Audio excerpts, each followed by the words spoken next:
you gotta leave now, it's time to catch the wind. You will climb up high and look through the clouds, and when you're feeling low, I know you'll bounce back. Oh, and just remember, I will be there for you, baby. Remember, there's nothing out there to get you, don't forget it. When life throws lemons, just call me. Just call me. Just call me. Just call me.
From Talladega Superspeedway, the SNN Xfinity Series is ready to go Superspeedway racing right here on Sim Racing Media. Last week, after Brockton Packard checked off his win when Mike Wright was very dominant all week long, it turns out Brockton Packard was able to capture the checkered flag down in the Lone Star State. But now we move over here to the southeastern United States, of course, the breadbasket of all that is NASCAR racing, and of course, this specially designed 2.66 mile, 33-degree banked Talladega Superspeedway. Brandon Minto still our points leader, as Mike Wright has now crawled into second position, so Team Ferta leading the way. Eugenio Alonso dropping down a spot, but Cape May, New Jersey's very own Mike McConville maintains fourth, while Sylvain Joly crawls up into the top 5 of our points series. I'm Dave Regal here in the Tony Trapasso Memorial Broadcast booth, and I'd like to thank you for making Sim Racing Media a part of your evening, because I'll be with you every step of the way, from the green flag to the checkered flag, right here on SRM. And folks, thank you for welcoming us into your home and onto your phones, however you may be watching and listening tonight. We want to thank you for tuning in. Auto-tune already in the youtube.com live chat, giving us a wave as qualifying is underway. We're just about halfway through qualifying, and most of the field has already done so tonight. Kavaja Holt wrapping things up. Will Young right now, as we take a quick peek here. Right now out of Needham, Massachusetts, Will Young in his debut race here in the number 41 Dude Wipes Chevrolet Camaro goes 7th fastest on the timing line, so he is absolutely making his name heard here as Cape May, New Jersey's very own Mike McConville started off pretty slow on that first lap. In fact, didn't even register an actual time, but without a single doubt, I know that we're going to see Mike McConville crawling up here to the top of the pile later on tonight. He had a really good night last night in the number 1 Pennzoil machine. He gets to do it all over again here in the Dynamic Express Chevrolet Camaro. As we see Mike rolling out of turn 4 and here onto the front stretch, we have to remember that that start-finish line is just beyond the apex of the tri-oval. So McConville here in the 1 machine, he's going to roll through, and as he crosses the start-finish line, it looks like he may have run out of he may have run out of.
Want to welcome everyone back to Talladega Superspeedway. You'll have to forgive me as our good friends over at Xfinity Internet decided that they wanted to get a little wild here with the internet signal in southeastern Pennsylvania. So as we get ready to rock and roll here, we're going to take a quick look at our qualifying results. Hopefully we didn't lose all of those, as maybe we did, maybe we didn't. In fact, you're going to have to bear with me here.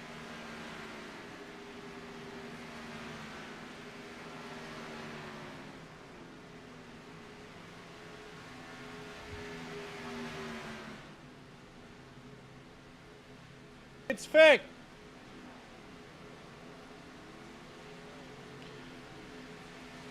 As now all of a sudden we've got all kinds of audio problems, stuff bleeding in from places that it doesn't belong. My goodness. Ethan Eckert going to be our pole sitter tonight. He'll be joined by Chris Claude on the front row, Sylvain Jolie, Michael Witt, Tane Hodison, Richard Pruitt, John Wilco, Will Young, Zach Osborne, and Claude Furland here in the top 10.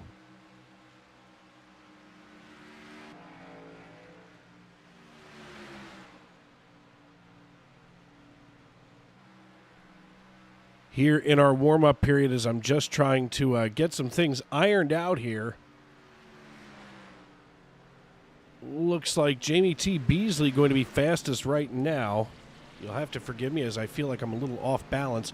Let's see if we can get a hold of Chris Claude. Speaking of which, since he's all of a sudden here on the front row, let's see. Well, it looks like he may be in a meeting, so we'll have to forgo that for the time being. We'll get a hold of Ethan Eckert, who's also going to be on the front row, our pole sitter. Hey, Ethan, it's Dave up in the booth. You got me. Hey, Ethan, it's Dave up in the booth. You got me.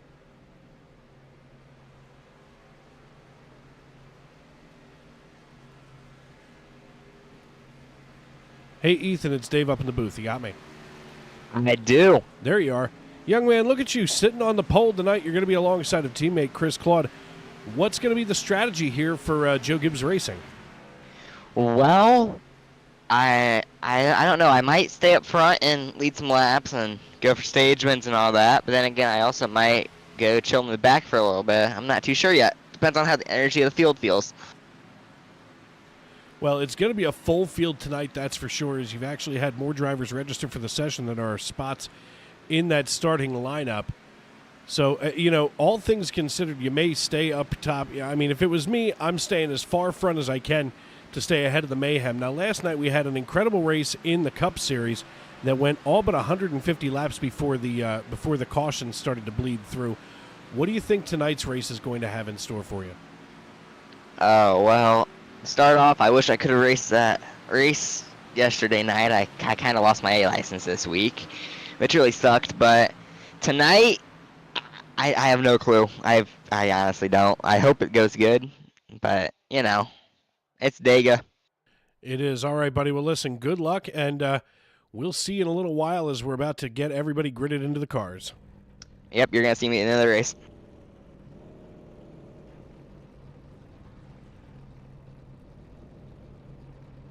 As everybody's sliding into their cars, the young man pretty full of himself as he says that we're going to see him at the end of the race. I don't know if we're going to see him in the car or if we're going to see him in the garage, but apparently Ethan Eckert has decided that this is going to be his race to win.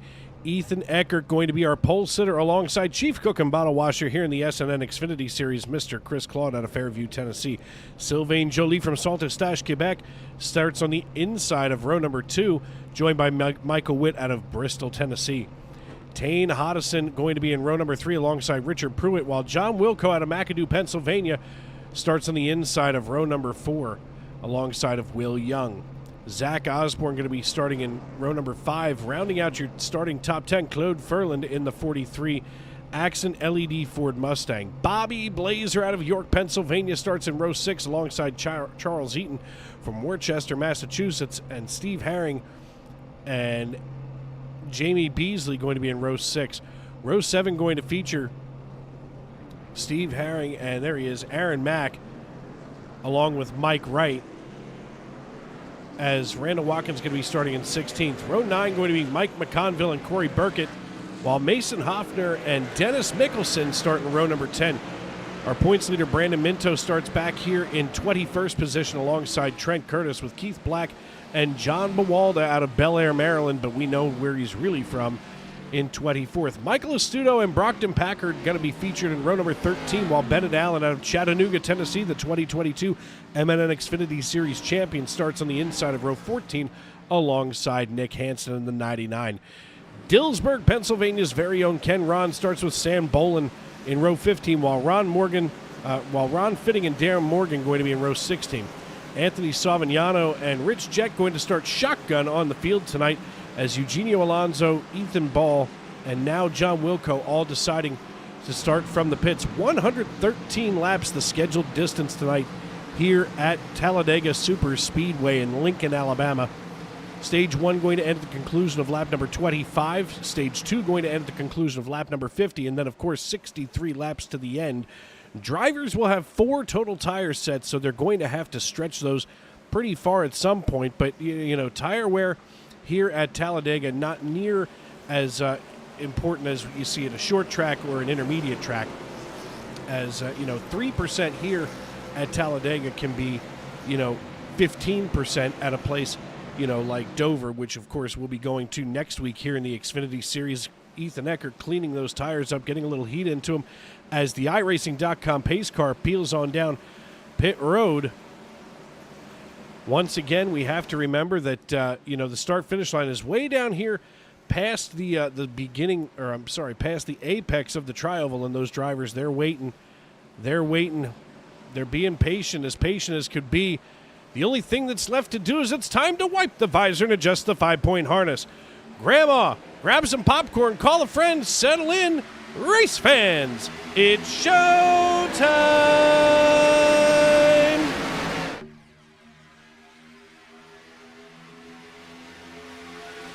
Green flag in the air. Ethan Eckert gets a good jump here in front of Sylvain Joly. Chris Claude leading that top line. So Joe Gibbs Racing leading each of these lines as we get started here.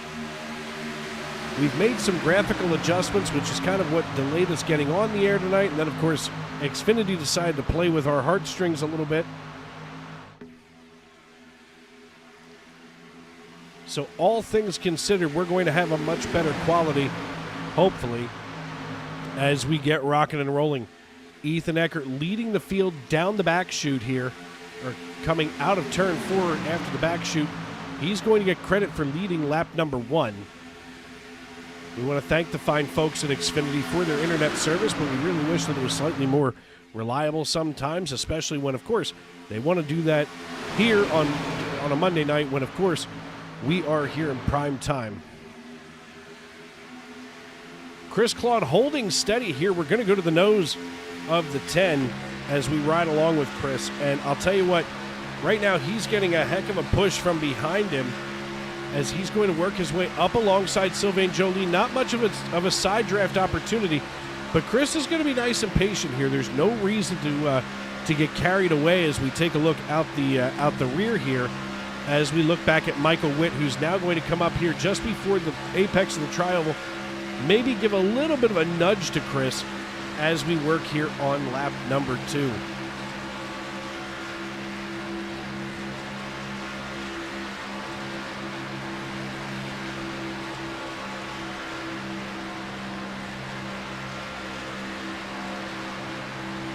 Riding along here just above the beginning of this pack, everybody side by side, nobody really trying to give much up here, which is fine, but Chris Claude being pushed out to the front by Michael Witt.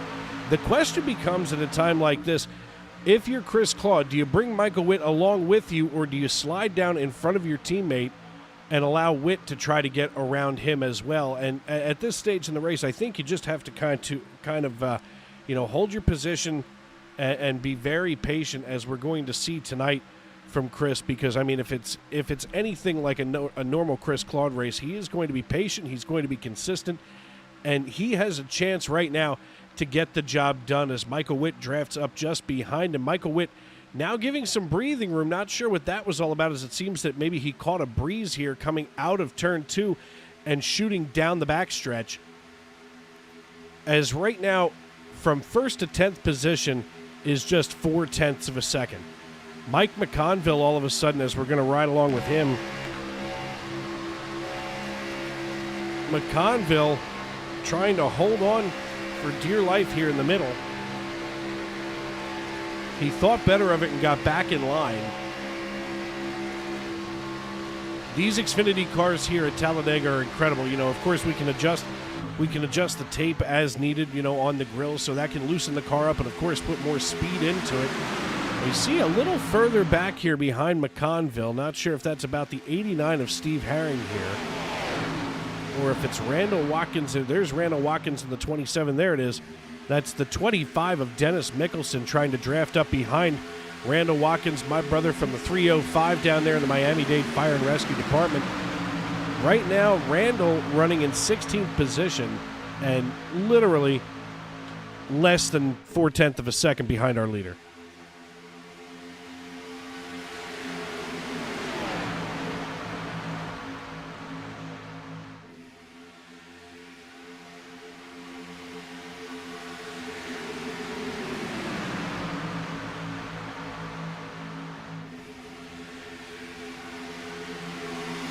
All but 3 wide now as Randall Watkins looks to try to get around. Whoa, who is this sliding down here in the middle, making it 3 wide? That's the 15 of Bennett Allen shooting the middle. That's the 99 of Nick Hansen that he's working over top of. All of a sudden, we see a lot of movement here. The 49 of Jamie Beasley falling back into line, still side by side in nice organized lines, if you will, as we go up here to the blimp cam. We can see Bennett Allen starting to make some headway. He wants to stay out of the trouble that, is always lurking here. And speaking of trouble, we just saw the 07 of Corey Burkett tucking in behind the 30 of Mason Hoffner. As we ride along here in the blimp, these drivers, wow, look at that, just in front of the 15. That's Anthony Savignano. As Savignano is looking to try to maybe get a little bit more of an edge here in front of the 49, but Bennett Allen just saw the open door, slid down behind the 07 of Corey Burkett, and he's going to take that opportunity while Ken Rawn on the 33 rides over top.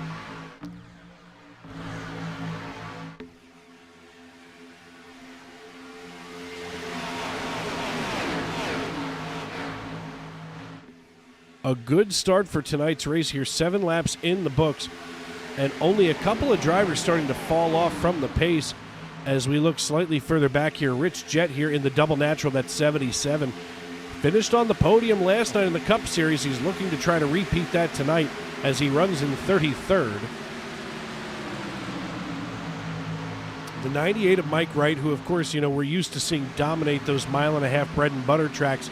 He's suddenly decided that he wants to slide back here. He's down 16 spots from where he qualified. I don't blame him, just in case somebody makes a mistake, because in a pack this size, if you fart the wrong way, bad things are going to happen. As Chris Claude and Ethan Eckert still up in front of each of these main packs, leading us around Talladega Superspeedway. 33 degrees the banking here. And, let's take you along here with Ethan Eckert as we're going to ride with the gyro cam.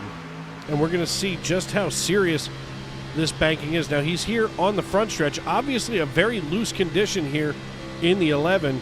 We can see him really fighting to hold the wheels steady. Now, watch him feed it here into turn 1. The camera's level. That's the car that's sideways as we come through turns 1 and 2.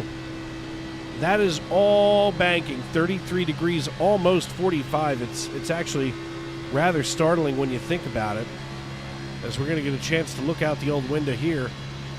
And we can see Chris Claude just behind as we go into turns 3 and 4.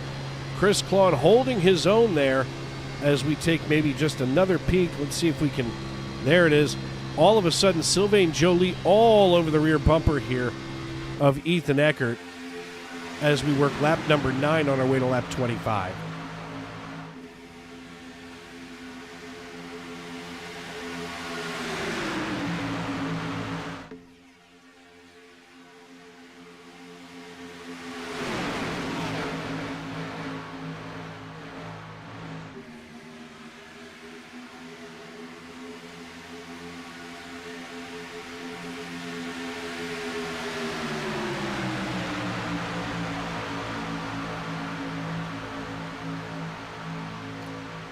Ten laps in the books here at Talladega Superspeedway. Ethan Eckert, your race leader. He was, of course, your pole sitter, and they're pretty much set up just that away.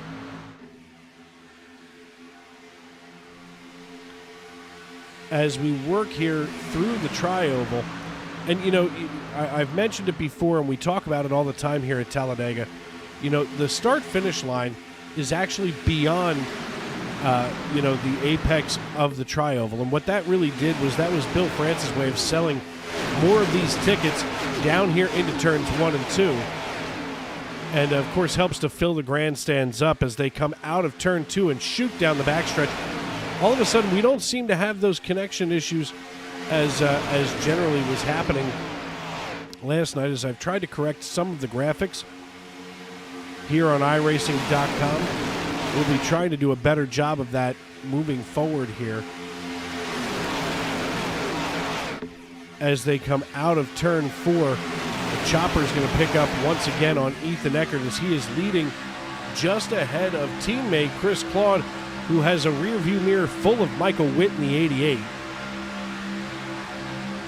And Sylvain Joly all over the rear bumper. I don't know what Sylvain Joly's trying to do. Maybe break up some of the air behind Ethan Eckert, which is entirely possible. Try to break up some of that draft air. Get himself around as he's got Tate Hodison here in the 93, ready to swing wide. And realistic, they're getting some kind of a cross breeze down the backstretch. There's the 16 of Zach Osborne. 3 wide goes Bennett Allen. I don't know if Bennett Allen has suddenly maybe snorted some bad decisions here, but he suddenly decides to take it 3 wide. This is where it's going to get hairy.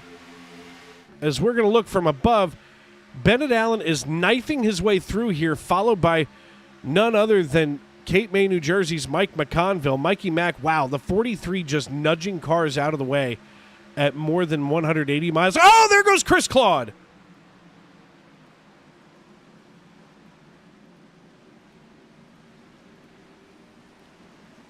And Chris Claude just got clawed out of the way.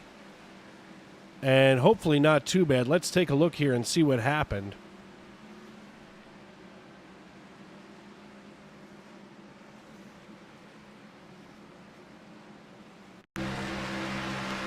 Riding along with Chris now, he sees Bennett Allen, Mike McConville. They get past him nice and easy.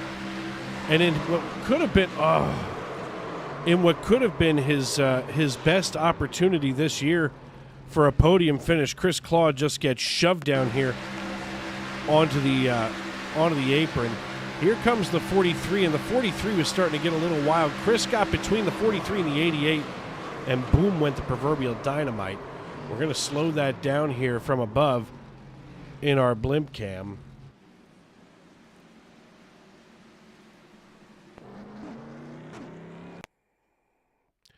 Now watch this here at half speed. We see Chris get out of the way. He gives plenty of room to the 15 and the 1.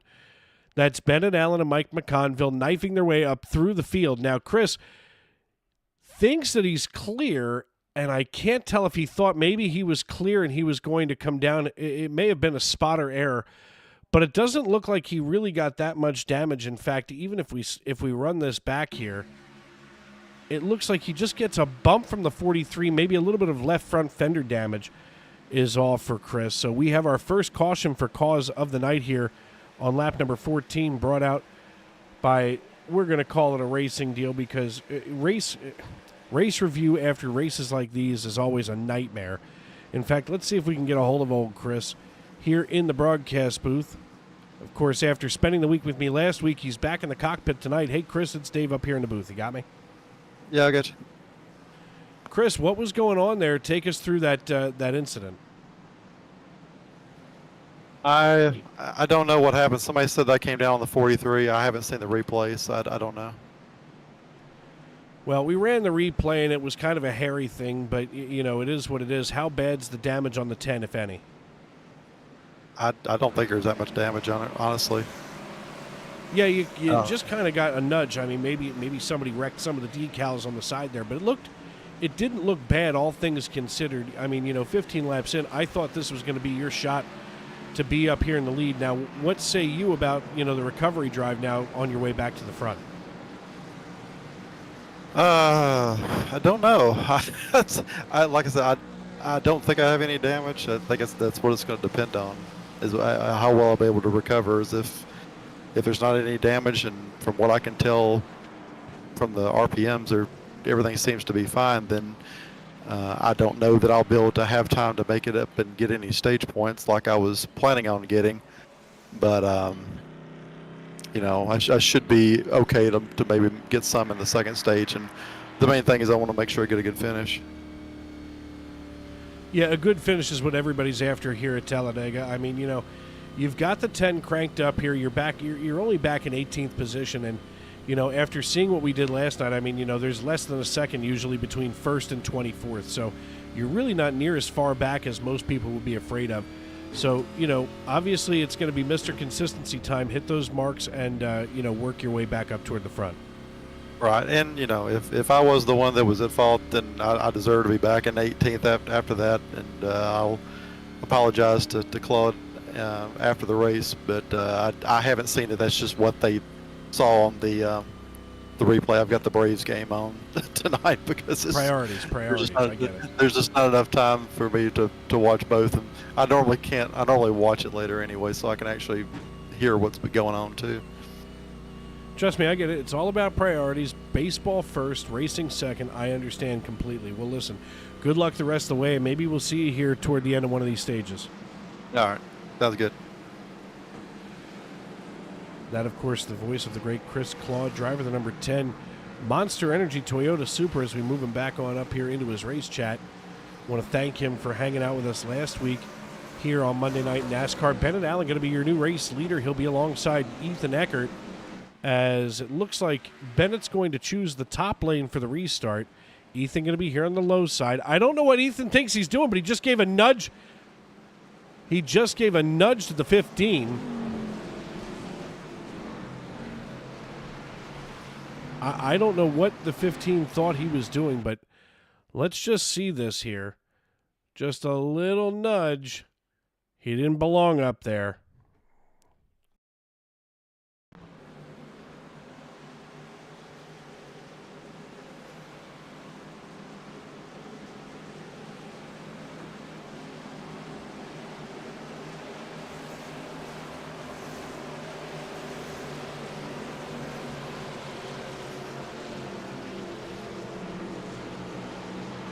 $16 laps in the books, 10 to go here in stage number 1. Bennett Allen, Ethan Eckert, Sylvain Joly, Mike McConville, and Claude Ferland, your top 5.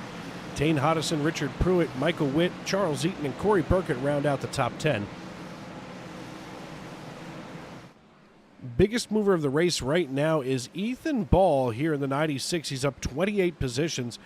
After starting in 33rd, he's climbed all the way up here into 15th. So good for him, as he's got that Linders 96 Chevrolet Camaro ready to rock and roll. Ethan Eckert following the iRacing.com pace car. He's now down on the apron. Maybe he's serving a penalty for that rub against Bennett Allen. Nope, just kidding. As we're going to ride along here with Mike McConville here on the restart out of Cape May, New Jersey. Of course, representing South Jersey and everybody on the way to Cape May. McConville gets it here into second gear. He's going to draft up right behind Ethan Eckert. He's going to tuck himself in there. In 3, 2, 1, here we go. Bennett Allen with the good jump. That's kind of like Jenny with the good hair. As Bennett is going to drop the JCTV number 15 down right in front of Ethan Eckert. We get rocking and rolling early here. And now McConville is attached to that rear bumper of the 11. 1, 2, 3, they go. Allen, Eckert, and McConville. McConville shoving Eckert forward. Now opens the door for the 08 of Sylvain Joly. As Joly and now the 43 of his teammate Claude Ferland hop on in here. Of course, I'm looking back to see slightly further where their third Canadian contingent member is, and I do not see Sylvain Joly. Oh, there's Sylvain, Claude.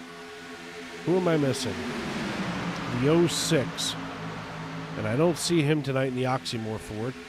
As the 93 gets a little loose here, that's Tane Hodison. Tane here trying to hold his position behind Mike McConville as we work lap number 18. The 24 of Richard Pruitt kind of starting to wobble behind Claude Ferland. But everybody side by side. Here we go.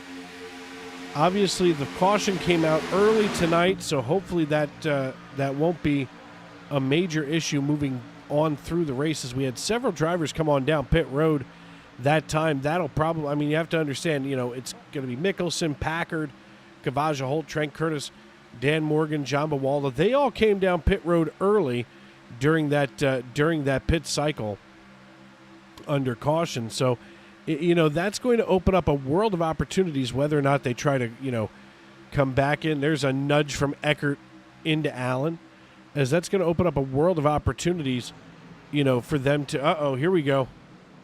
Something else going on the racetrack. It looks like it may be back here around Charles Eaton. Let's see what happened.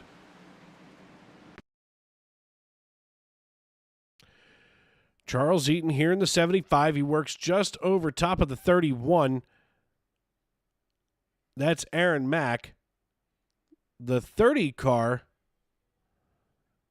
Oh, Aaron Mack just hooked him. He turns. Oh, the 63 gets a rub. Aaron Mack can't stop hitting people by accident. I would like to say that that's not intentional because it definitely didn't look that way.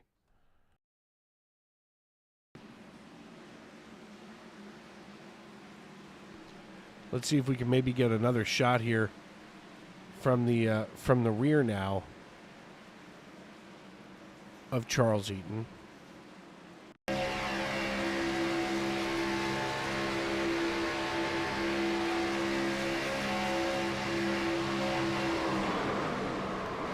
There he goes.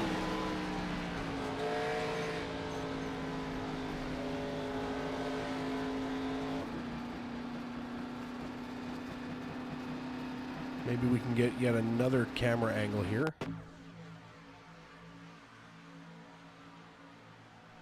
Oh, maybe it was over this way.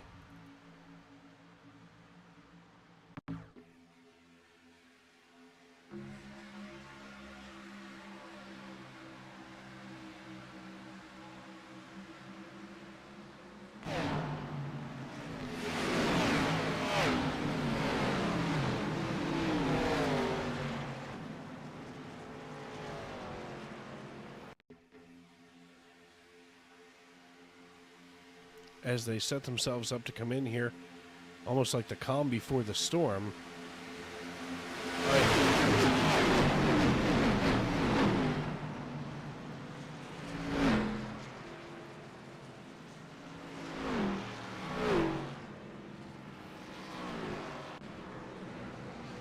So that'll put Charles Eaton down pit road for the time being.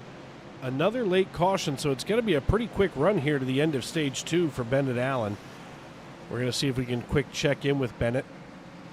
Oh, no, we're going to see if we can check in with Mikey Mack here.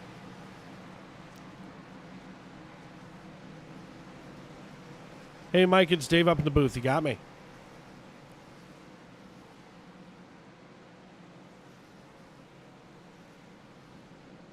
Mikey Mack, it's Dave Regal up in the booth. You got me?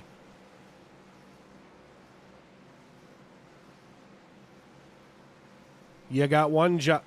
Never mind. I guess he didn't want to hang out.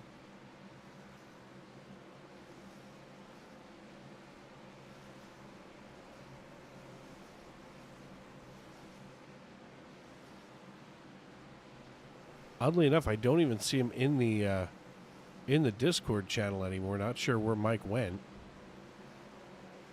So I guess he really didn't want to talk. Jeez. I didn't think I offended him that badly. But here we are. So we'll see if we can get a hold of Aaron Mack out of the Joe Gibbs Racing Stable. Hey, Aaron, it's Dave up in the booth. You got me? Dave, what's going on, man? Nothing. Take us through that. Take us through that incident there with, with the 75. I mean, it looked like just bad timing on everybody's part. I was trying to kind of ride the middle a little more, and from my point of view, he kind of came down a little bit. So probably more of a racing incident there.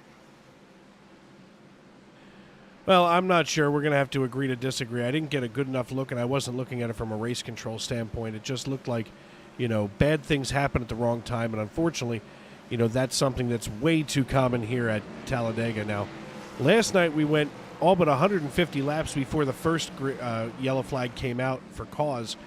Obviously 2 now here before the end of stage 1. Do you think stage 2 is going to be nice and calm, or are we going to have more of this picking and fighting? Hopefully it'll be a smooth ride in second stage here, but all we can do is hope. Well, there's a freight train coming behind you in the form of Chris Claude. What does he have under the hood tonight there in the old 10 machine? He's running a Toyota. It just, for some reason, it just seems like Chris Claude really does well at these super speedways. I know you guys are in He does. the Discord channel together, and I mean, I'm excited just to see how much deeper Chris can get into this race. What about you? Oh yeah, 100%. Chris has always been very well at super speedways, so All right, man. Well, listen, good luck, and maybe you can bring one home for Fort Riley tonight. I hope so, man. I hope so. All right, good luck, brother. All right, thanks. And, of course, the voice of Aaron Mack as we get ready to go back green flag racing here at Talladega. Want to welcome everybody into the YouTube.com live chat as Bennett Allen brings us down the back chute following the iRacing.com pace car. I do want to apologize for the internet disconnect earlier, as bad things just seem to have happened at all of the wrong times tonight, but we're glad that we're back on the air live, as it's going to be 23 laps in the books when the green flag flies again. That means we'll have about 2.5 laps of green flag racing before that next caution's going to fly for the end of stage number 1.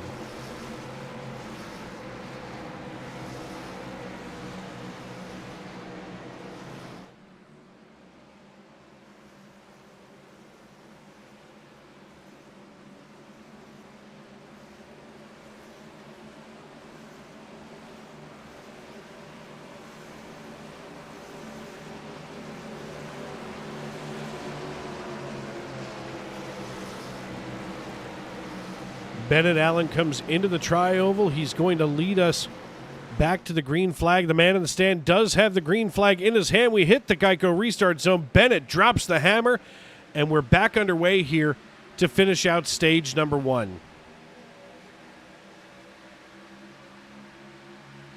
Going to be 2 laps to go when we come back around, as Mike McConville once again pushing Ethan Eckert along. They get away from Sylvain Joly, who's looking to try to slide in with his teammate, but there's just not a whole lot of opportunity, as that window has almost immediately shut for Sylvain here. There's no place for him to drop down onto the low side. He's going to have to settle for a bump now from the 93, a little connection issue for Mike McConville. I know he's on Xfinity as well, so hopefully this isn't a big southeastern Pennsylvania, South Jersey epidemic,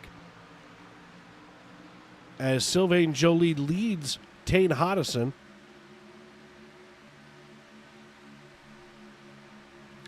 Now the 88 of Michael Witt starting to step in here to do a little dance as he comes through the tri-oval. They are side by side all the way back here through the 00 of Kabaja Holt and the 31 of Aaron Mack. Those are two names that are almost synonymous with one another here in the MNN Xfinity Series. It just seems like they're always near one another here on the racetrack as we ride along now with Aaron Mack, as he's watching some of these drivers get a little chippy toward the end of stage 1. 2 to go here. About 1.5 laps to the end of the stage as Aaron Mack looks around. We're almost able to see just how close these drivers are, and they're starting to wobble back and forth. And, whether it's the car wobbling back and forth or it's the driver, just trying to manage the wind that's pushing them around this racetrack, it can be incredibly daunting as a task to boogie around this piece. Lap number 25. This is the final lap of stage number 1. Bennett Allen, Ethan Eckert, Tane Hodison, Mike McConville, your race leaders so far. Tane Hodison now suddenly tightening up behind Bennett Allen as McConville looks to push the 11 of Ethan Eckert.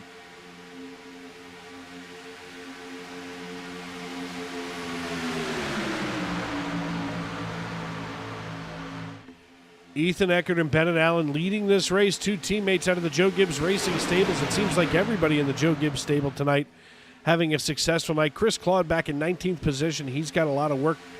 He's got a lot of work to do, but I'm sure that he can still work on that as we come out of turn 4. Bennett Allen side by side with Ethan Eckert. They're battling out for the lead. They all but go 3 wide. The caution flag flies, and Bennett Allen going to win the green and white checkered flag here for stage 1.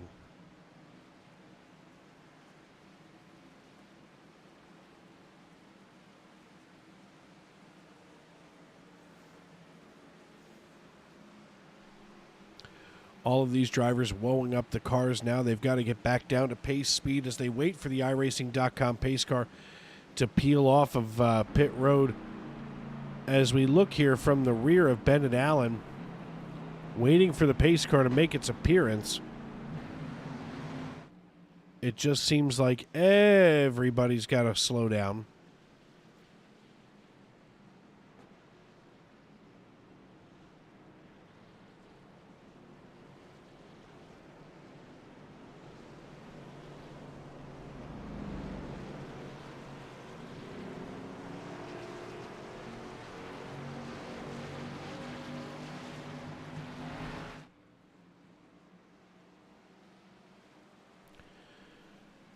Pit road should be open this time by as Bennett Allen leads our racers out of turn 4 behind the iRacing.com pace car.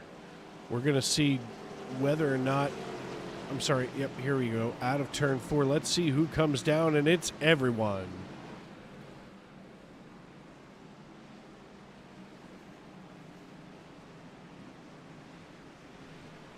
Going to be Bennett Allen here dumping into his pit stall for the time being. As there we go. Nothing like a terrible camera angle as the right side goes up, left side goes down, and of course there's our magical connection issues. No problems until now. I don't understand this.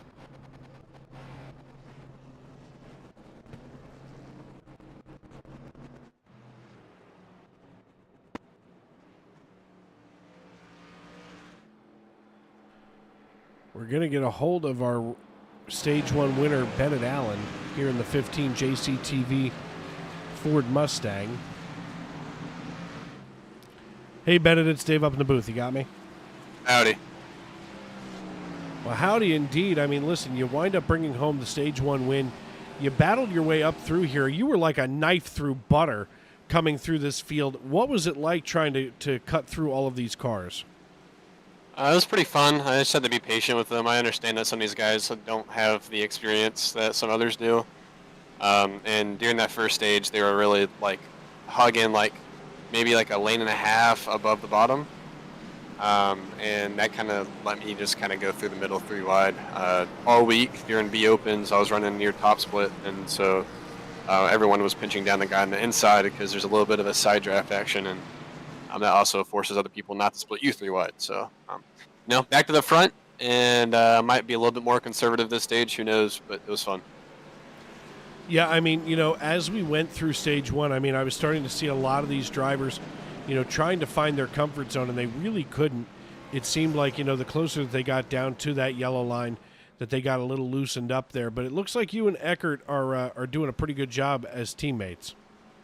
Yeah, he's been a big help. The original plan was to try to get him to Stage 1 because he needs the points more than I do, and but I got a really good shove from whoever was behind me. So I forgot his name, but he knows who he is, and so I just take the Stage 1 and move on. All right, buddy. Listen, good luck the rest of the way, and maybe you can bring some more action home to the Joe Gibbs Racing stable. Let's hope so. That the voice of Bennett Allen, winner of stage number 1, the iRacing.com pace car, coming on through the tri-oval. The lights go out, and Will Young out of Needham, Massachusetts in the 41 in his debut race here. Will Young looks incredibly young. My goodness. More acne than pepperoni on a Little Caesar's pizza, that's for sure. The young man here in his first season running with the SNN family of racing series. Here in the B class, the Monday Night NASCAR Xfinity Series, of course, formerly the A Lot Cleaner Property Management and Maintenance Xfinity Series, and I want to kind of bring that back tonight because, of course, the great Tony Burt at home recovering tonight as he suffered an injury, and just keep him in your thoughts and prayers. Tony Burt is just such a great guy, and I know that he would much rather be out here Superspeedway racing because this is one of his playgrounds here on the iRacing.com servers. He loves Superspeedway racing. I know he does. And, I miss him tonight because what a great friend he is to have out here on the asphalt.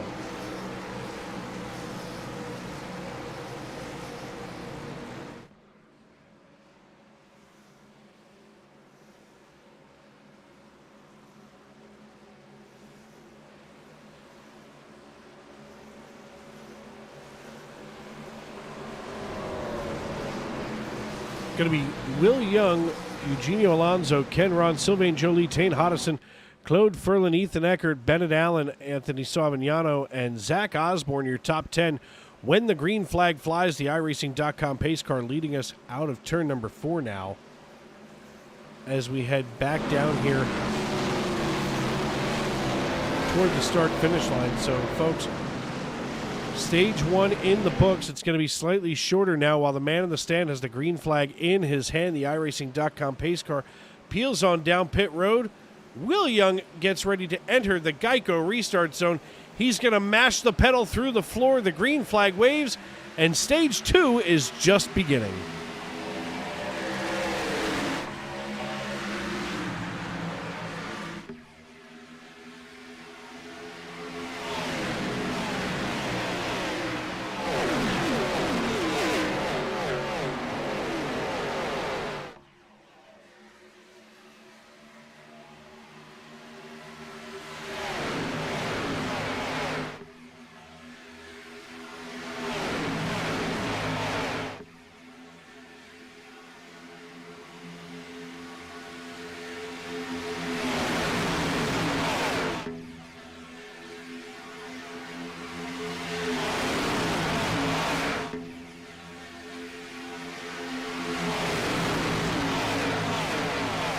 Eugenio Alonso out to the race lead. He's got Will Young pushing him from behind. Eugenio going to get credit for leading this lap as we cross the start-finish line. Sylvain Joly and Claude Ferlin here on the high side being pushed along by Ethan Eckert on lap number 30. Of course, we've got 20 laps to go this time by here in stage number 2. Dave Regal in the Tony Trapasso Memorial Broadcast booth welcoming you in this evening. We want to thank you for making us a part of your evening. Of course, tuning us into your homes and onto your phones right here from Talladega Superspeedway. Sylvain Joly now being scored as your race leader. He's got command of the high side, but watch Ethan Eckert. Now, this is a move that I don't necessarily know if I agree with here on lap number 30. Ken Ron trying to squeeze up there. He stays down as Vaughn gets stuck on the high side with just a little bit too much gap. He's going to have to start closing in on Eckert. Now Vaughn looks to the outside. He thinks maybe he can handle it himself, but all of a sudden McConville has to check up. That gap between the 16 and the 11 is getting pretty bad.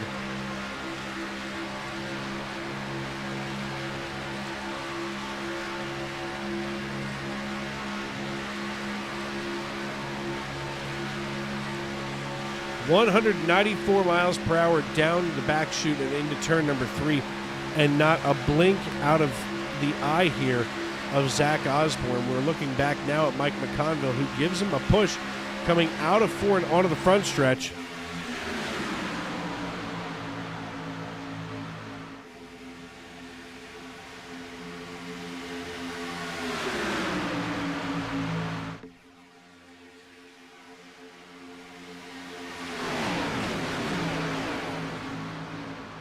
Chris Claude now up to 16th position after he started on the front row. He's got a rear view mirror full of Ron Fitting here in the 3 machine. Ron Fitting riding just behind Chris Claude in the number 10 Monster Energy Toyota Supra. Now Fitting slides down to the inside. It leaves Chris Claude kind of out to dry here. As Chris, if we look just to the left here of the 10, he's working over top of Kavaja Holt in the 00.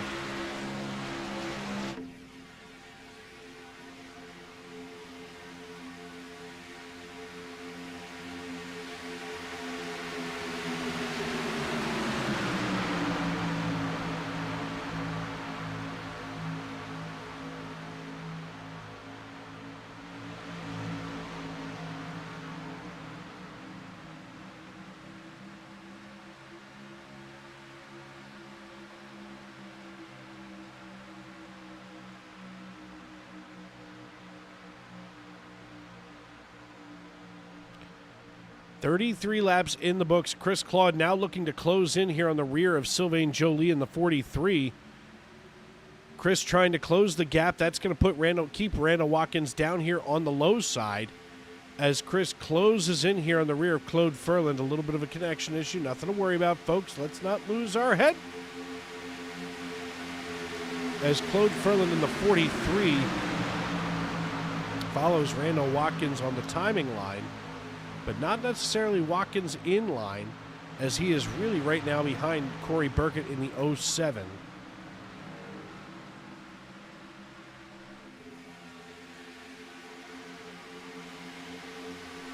They're starting to sling it around the racetrack coming down the back chute. Many of these drivers trying to test out what they may have under the hood of these cars. The 16 now bringing Corey Burkett with him back to the Lowe's side.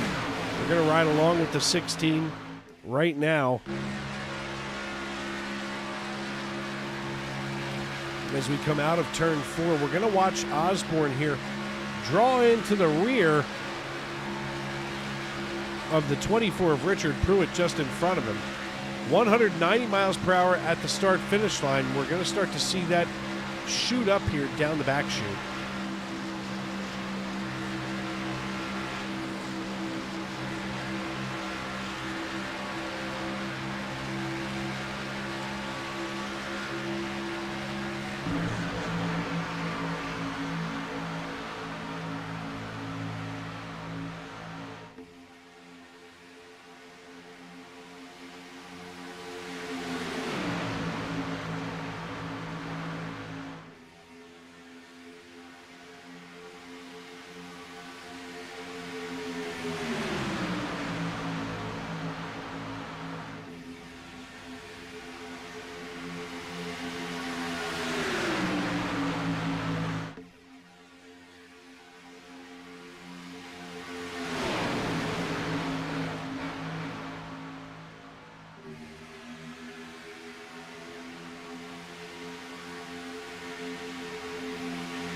"36 laps in the books here. Pit stop strategy here with 35 laps on the tires of Eugenio Alonso. 15 laps on Young and Ron's as Ron drops down to 8th position. Michael Witt running in 10th position right now. So 1st through 10th, everybody kind of on a different strategy overall.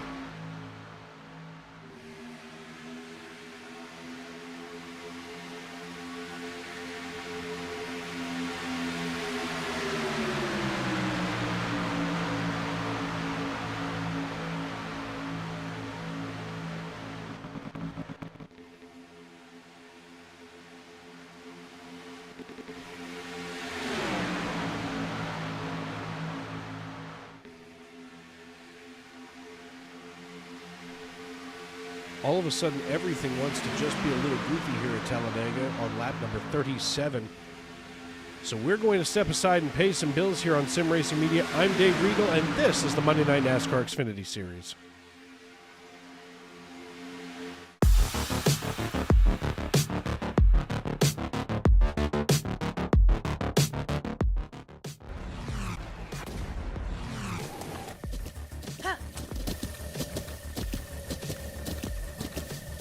With the Butt Kicker Gamer 2, what you see and what you hear is what you feel.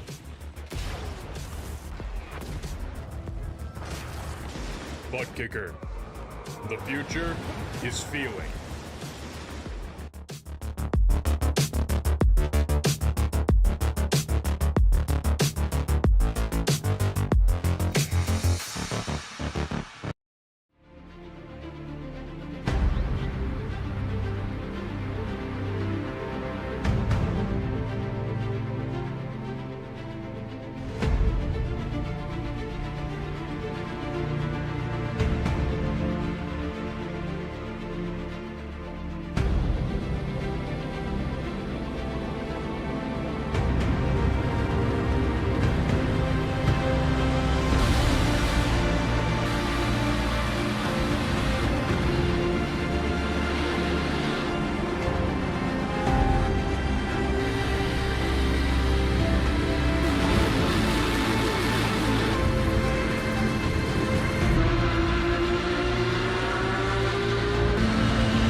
gasket can't defend. He's got the outside line for the second part, and he can't hold on. Going the long way around. We're going to be 3 wide for the lead as they all come to the line. Who is going to take it in the end? And here comes Lockwood. He's going to make the move to the outside. Quinn tries to force it off a little bit, but there he goes. It's going to be side by side through turn 1. Will he be able to cover him off? He does.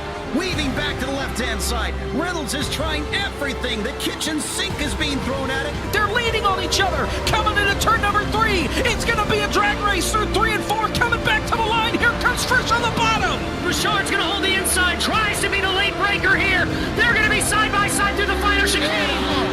They bang doors, but keep it clean. As they're still 4 wide on the run down into the back straightaway. Demerit's looking for a line as well.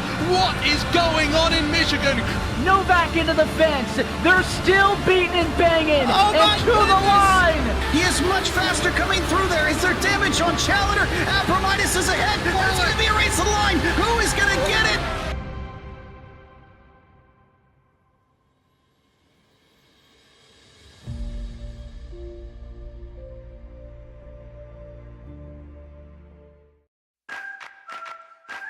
Preen Garden Weed Preventer and Preen Garden Weed Preventer Plus Plant Food block weeds before they start and are safe for use around over 400 flowers, vegetables, trees, and shrubs.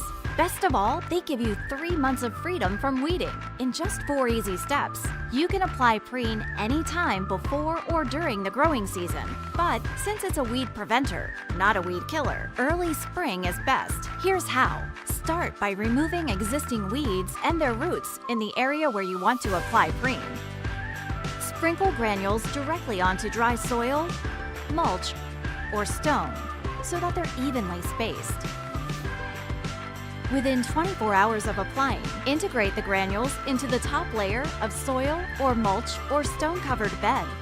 Finally, water with a hose or sprinkler, or a well-timed soaking rain to activate the protective weed barrier. When activated, Preen creates an invisible weed-fighting barrier just below the soil surface that targets and prevents weed seeds from sprouting and forming roots. People and pets may enter the treated area once dusts have settled and the area is thoroughly dry from watering or first rain. That's it. Now you'll have a beautiful weed-free space and 3 months to do anything but weeding. Satisfaction guaranteed. Trusted for over 50 years, Preen is America's #1 weed preventer brand with weed preventers for every type of garden.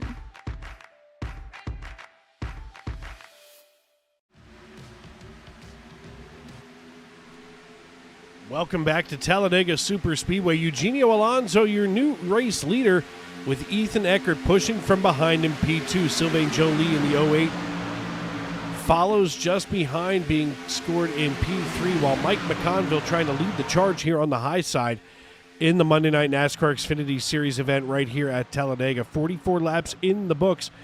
6 to go this time by at the line, as all of a sudden Randall Watkins, my brother from down there in the 305, is crawling up through the standings very quietly but very methodically, as right now he runs in 9th position, just ahead of Richard Pruitt. Michael Witt runs in 8th, and we can see the 93 of Tane Hodison running just ahead here, as we're going to take a look back here at the 27. Obviously, the 27 giving plenty of room to the 93. He wants just enough reaction time that, God forbid, something bad should happen. He's got that time. As we work lap number 45, 5 to go this time here at the line in stage 2.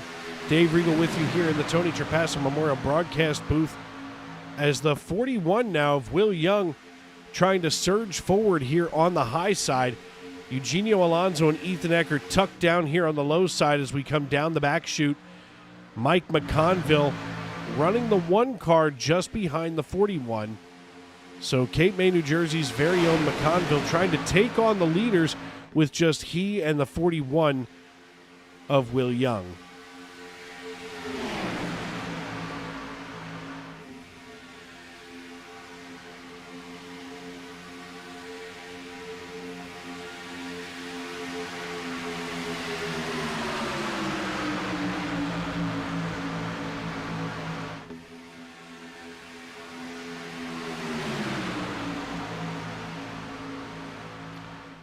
46 laps in the books here at Talladega as they haul it out of turn 2 down the backstretch. Eugenio Alonso all over the rear of the 11.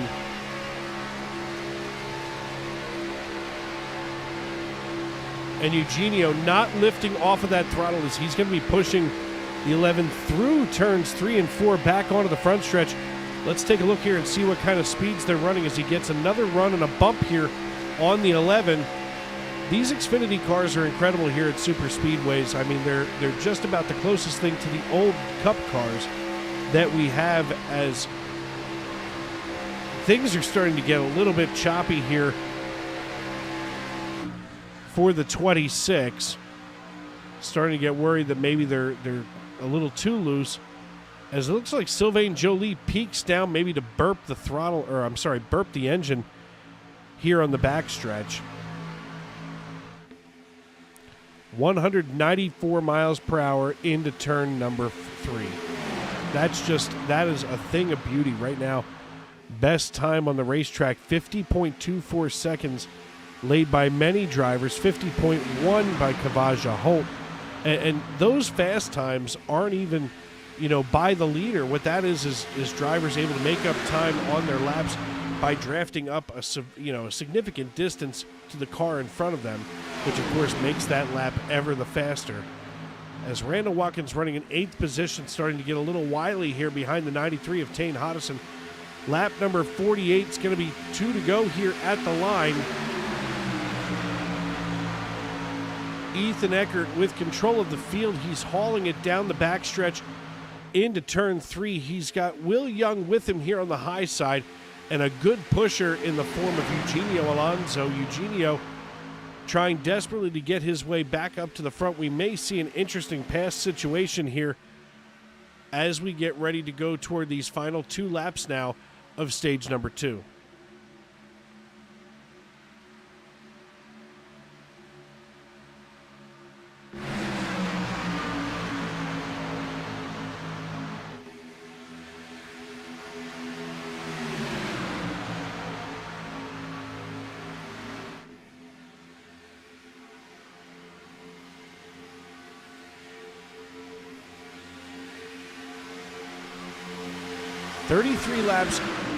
Or 33 cars on the lead lap, so not a whole lot of damage going on. Sam Bolin, Aaron Mack, Mason Hoffner, Trent Curtis, and Charles Eaton all down laps, as it looks like Trent Curtis is still down on pit road, as Charles Eaton, actually Hoffner, Curtis, Eaton, Custer, and Moynihan all registering as out.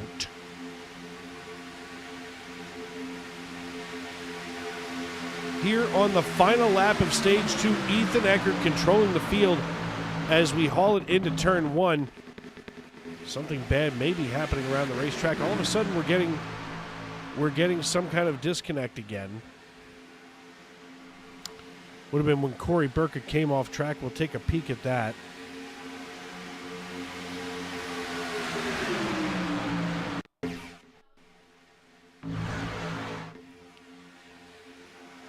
There's Corey Burkett sideways. That's what caused the disconnect. As we go back up here, all of a sudden, the 41 of Will Young controls the field. Coming into the tri-oval, he's going to be side by side with Ethan Eckert. Eckert takes it 3 wide behind him. He's going to get swallowed up by the draft. The 41 battling it out with Eugenio Alonso, crosses the start-finish line. The caution flag flies, and Will Young wins stage 2 here at Talladega Superspeedway. 2 stages, 2 different stage winners, and stage 3 has yet to begin.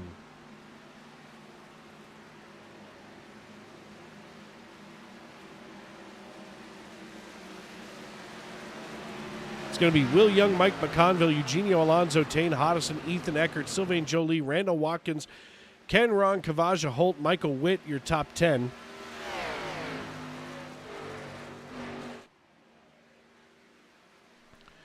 Those drivers are all going to be awarded bonus points, which, we talk about it all the time.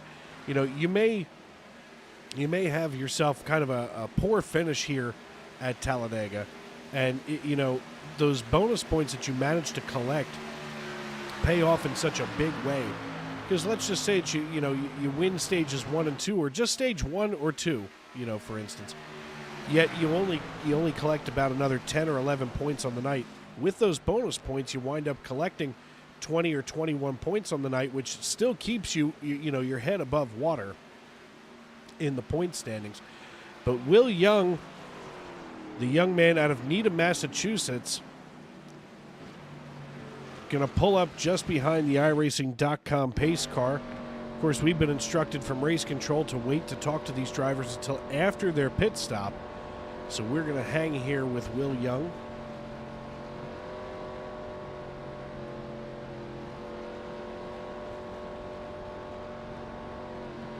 Want to make another shout out to Tony Burt tonight. Of course, Tony Burt, one of our longtime drivers here in this league, on the road to recovery, so to speak, as he had an injury that he's recovering from at home.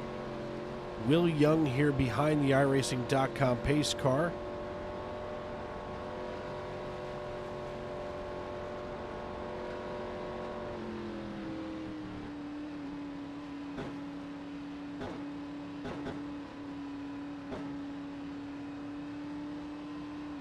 Oddly enough, I don't see Will Young in the Discord channel, so he may not be available for an interview.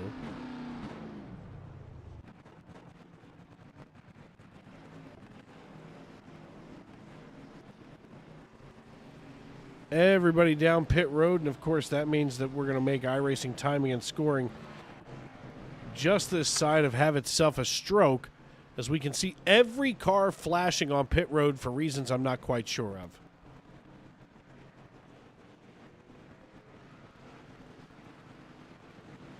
I've made graphical changes. The internet's faster. I have no idea, folks, what else to do when they come down pit road like that here at Talladega. As we continue to look for Will Young here in Discord.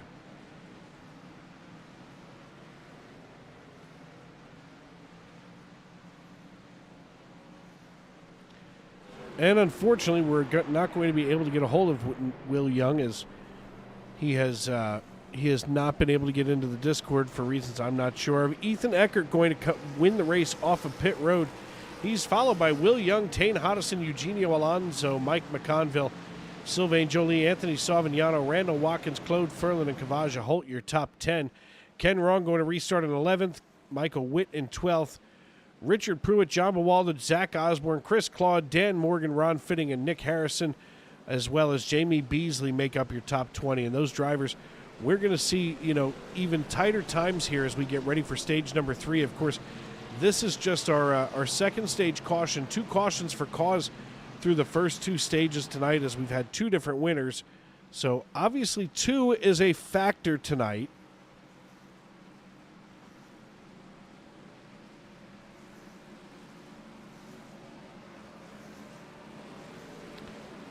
Ethan Eckert tucking himself just behind the iRacing.com pace car as we come out of turn 4 back onto the front stretch. Will Young, Tane Hodison, Eugenio Alonso, Mike McConville. Let's see if we can get a hold of Savignano, who's up 28 spots.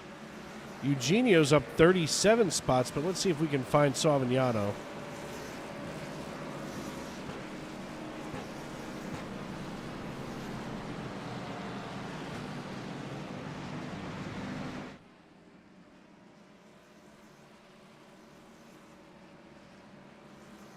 Hey, Anthony, it's Dave up in the broadcast booth. You got me. How's it going, Dave? I got a copy. I mean, it's not going bad. I mean, and you're doing pretty good yourself, up 28 spots from where you had begun. Take us through this piece, and how do you find yourself here all the way up in 7th position now? Well, I kind of took myself to the dance without a date at the start of that race there, Dave. I was working both lanes trying to get my way up, and we were able to get some good stage points there at stage 1. My Bandit Racing teammates, Kavaja Holt and J. Randall Watkins, we were able to get some more partners in a private VC, so we're trying to work together up here in the top 10, and it's going pretty good so far. The car looks good, and it's pretty fast. Yeah, you know what? There's nothing wrong with going to the dance without a date. I mean, usually the beer is better because you're closer to the bar at that table, so it's not a bad thing, especially when you're running in 7th position. You've got Randall here on your outside. You've got Mike McConville, just in front of you as you get ready to restart. So you've got some really good super speedway drivers around you. Yeah, I'm excited for this restart, and at this point, it's just going to come down to pit strategy and whenever that yellow comes out, because I think you and I both know we're sitting here very well, much knowing that we're getting another yellow. So it's just a matter of timing and when that comes out. Yeah, the fuse is definitely lit, especially here in Stage 3. I mean, basically, we're going to have about 60 laps to go, 59 laps when the green flag flies this time by. So it's going to be interesting as the iRacing.com pace car peels off. So good luck the rest of the way, brother. Thanks, Dave. That, of course, the voice of Anthony Savignano, the iRacing.com pace car peels on down pit road. I'm trying to move him back up into his race chat. As Ethan Eckert brings us into the Geico restart zone, he's waiting, he's holding, he's trying to keep it steady. Come on, I got to move him back up here. I can run some broadcast from the middle of the pack if you need me here too, Dave. Nope, here we go. Now I got it fixed. As they hit the loud pedal and we go back underway on lap number 55. I do appreciate the offer from Savignano, but unfortunately, I've got this one covered tonight for him. The 08 of Sylvain Joly dropping right in behind Savignano. All by their lonesome here on the top side is Will Young and Eugenio Alonso in the 26. And Eugenio has decided he's not going to wait. He's going to get the 26 wound up as high as he can for the time being as we ride along with him right here. Now he and Will Young managed to slide just in front of Ethan Eckert. Here comes Mike McConville. He's going to draft up behind Eugenio Alonso. We can see the whole field on that camera angle as now McConville going to get in line just behind Eugenio.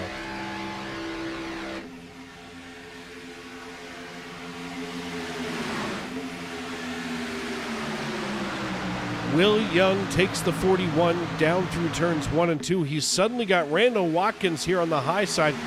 Randall says, I want to score more points, that's for sure, as we ride with him here in the 27. All of a sudden, a block thrown by Eugenio Alonso. Maybe not necessarily a block, but he wants to absorb the energy coming off the high line, which Randall Watkins is currently just absolutely dominating over top of. Now Randall's going to have to draft up behind Eugenio. They're going to have to get real close and almost run in tandem to try to beat McConville and Young.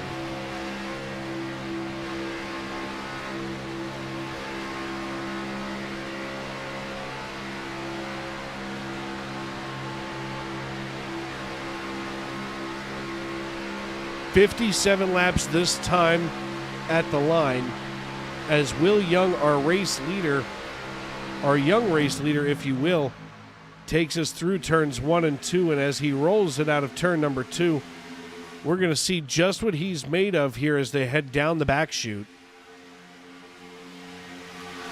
Randall Watkins driving like a man on a mission as they come down the back chute and into turn number 3. Randall Watkins out of the 305 trying to lead Kavaja Holt now. In the 00, Kavaja has now tucked himself just behind Randall. He's got a rearview mirror full of Michael Witt. They're not done shuffling around there yet. The people down in Atlantic City can't shuffle cards this good as Randall Watkins has now climbed up 14 positions to be running in P3.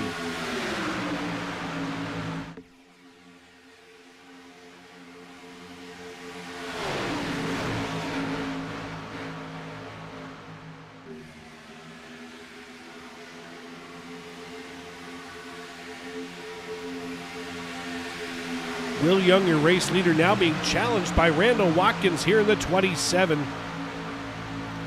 As they haul it on down the backstretch, Randall Watkins looking to see if he can get an edge over the 41. The question is, does he bring Kavaja Holt along or does he try to slide down in front of the nose of the 41? It looks like he's trying to just let Kavaja push him along here. It's kind of a natural lead change as that highline energy is just absolutely driving Randall Watkins' car for him.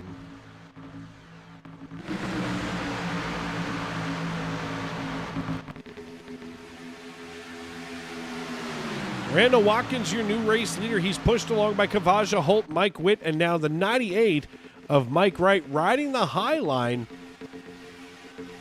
suddenly decides he can see something that we can't, as of course now we're going to have connection issues.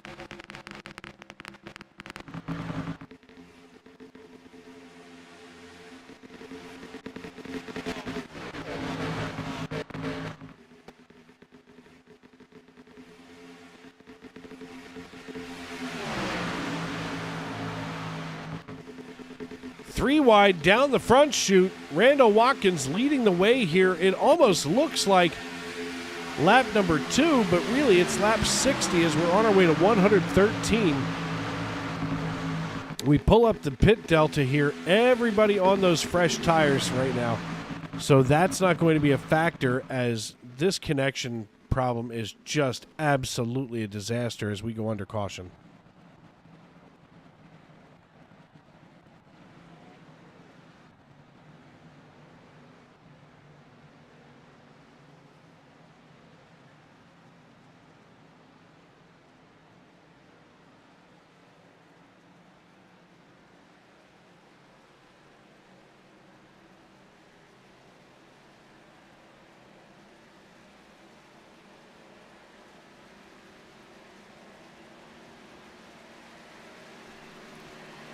Will Young, your race leader here on lap number 60, crosses the start-finish line, basically on a quest to find the iRacing.com pace car. It's going to be Young, McConville, Eugenio, Randall Watkins, and P4. This is an interesting restart grid, as it's going to be, Young and McConville on row 1, Alonso and Watkins. If it stays copacetic here, as I don't think we're going to see anybody come down pit road for maybe anything but fuel at this point. Let's see how far they can stretch that out.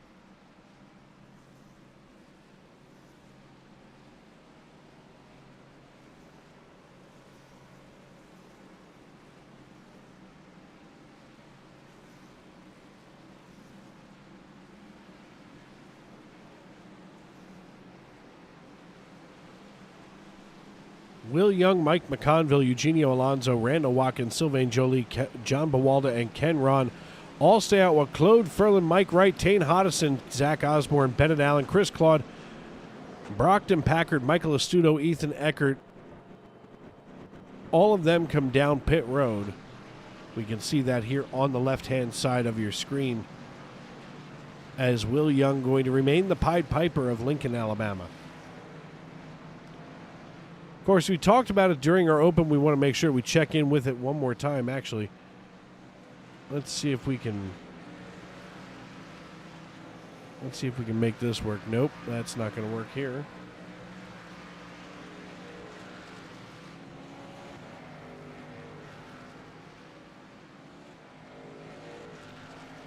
As Will Young going to tuck up just behind the iRacing.com pace car, maybe trying to rub a little tire here.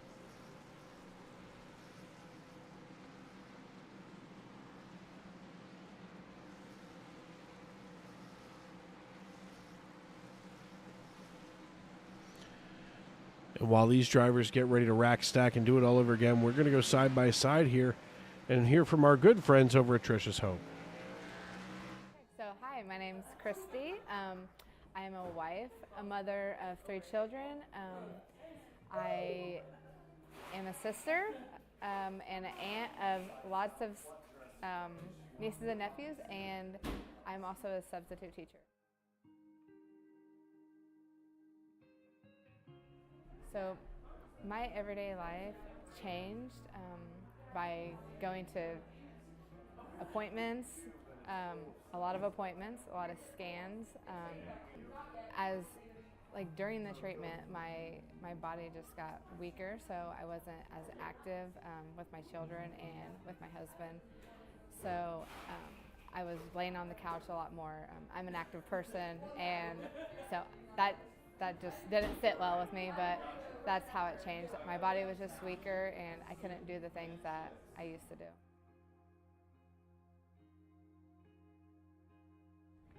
So there was a lady in where I live from a local church who had heard that I had breast cancer, and she sent me a letter just reaching out for support, and she actually said that she's the one that told me about Trisha's Hope and that I should contact them, so I did.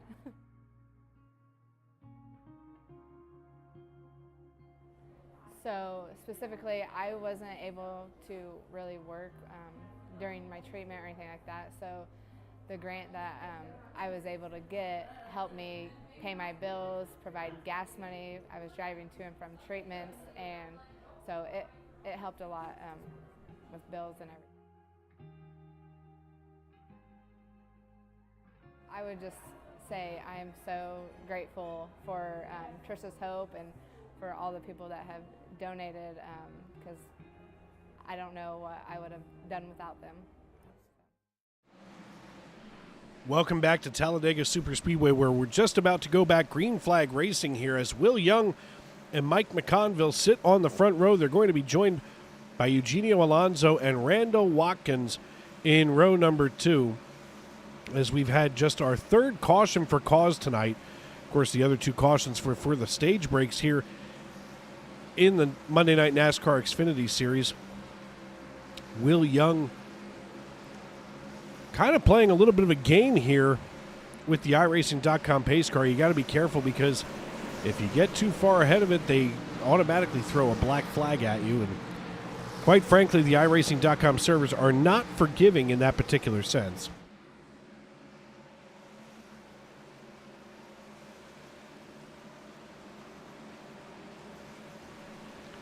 The iRacing.com pace car peels on down pit road as Will Young has control of the field. We're going to ride along here with Randall Watkins in the 27. I said Randall Watkins. There he is. Here on the high side, going to be green flag racing on lap 64, and there we go.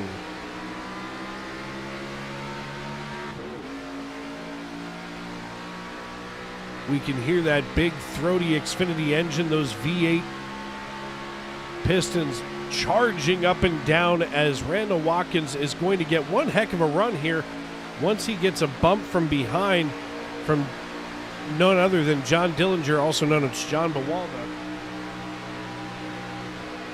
Now Watkins goes to the outside as he is going to, it looks like suddenly he's decided to just fade back away here. I thought Randall was going to be doing battle up atop the pile, but now we got to start watching the 51 of John Bawalda. John Bawalda here in the 51 Chevrolet Camaro. He's just behind the 24 of Richard Pruitt. And that's his teammate, Eugenio Alonso, leading this piece. So you've got to believe that Bawalda's trying to get up here and give some aid to his teammate as he's pushed around by Jamie Beasley just behind in the 49. Anthony Savignano going down pit road for some reason. Not sure why. We'll have to take a peek later, as I don't see Savignano dropping through anywhere.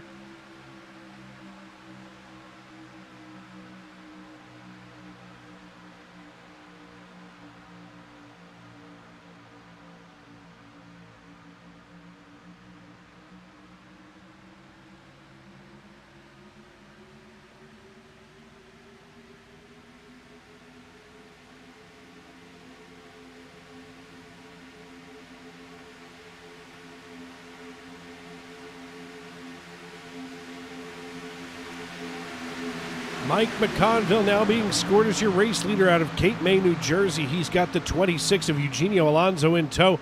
Richard Pruitt kind of splitting out to the side. It disturbs the air in front of Ken Ron in the 33. Ken is able quickly to try to pull it back together here.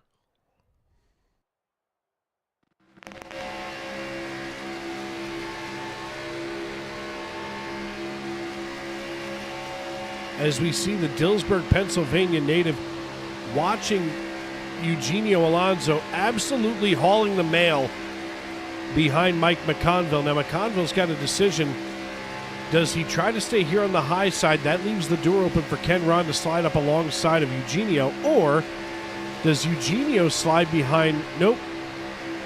Never mind, just kidding. As now Sylvain Joly is going to have the only duty in the world to go ahead and give bumps to Will Young, and it just doesn't look like Sylvain is able to get that done square. We can see he's drifting down the racetrack, and he's just simply all over the place. Of course, last coming down on lap number 52. So we'll see when everybody last came down. Everybody's at least here in the top 10. They've all got 14 lap old tires. It looks like Zach Osborne has the newest tires in line from lap 61, so just 6 laps on those tires.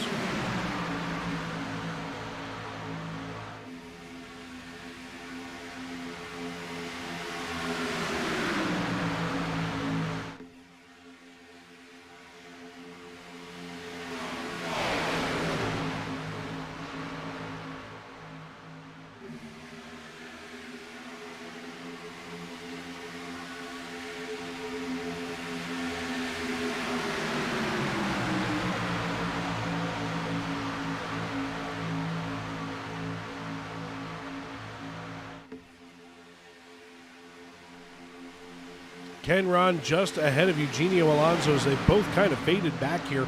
Mike McConville and Will Young lead the way, with Sylvain Joly, Keith Black, and Nick Hansen rounding out your top 5.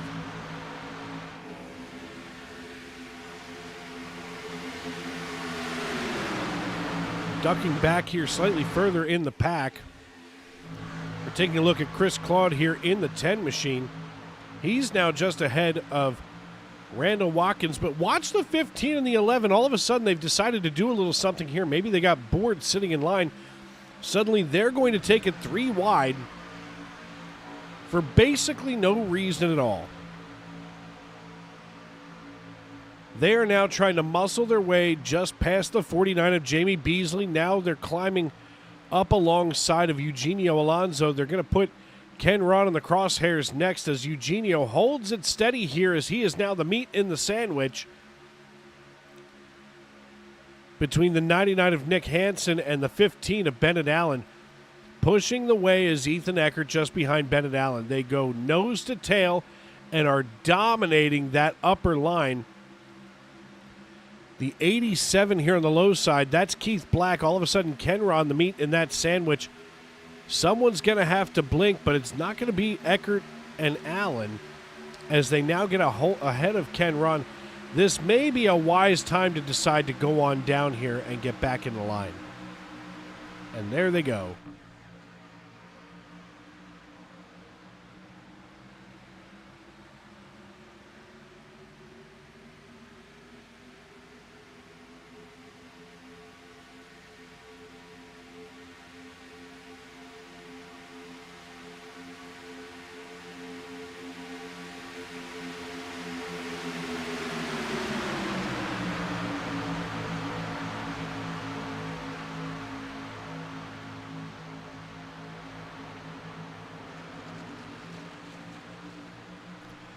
Kind of a scary moment here for Sylvain Joly, who just got down and dirty with that yellow line. Let's take a peek here as we're going to see him step out just as they were coming through 1 and 2. They cross the start-finish line, and we keep an eye here on the 08. He sets himself up high behind the 41 and just gets way down here. But not wanting to lose any kind of momentum, Keith Black follows him down there. They both come back up in the line nearly perfectly right here on lap number 71. Now 72 at the line, working our way toward lap 113. So we're almost at 40 to go. We're at 42 to go this time, 41 to go this time by.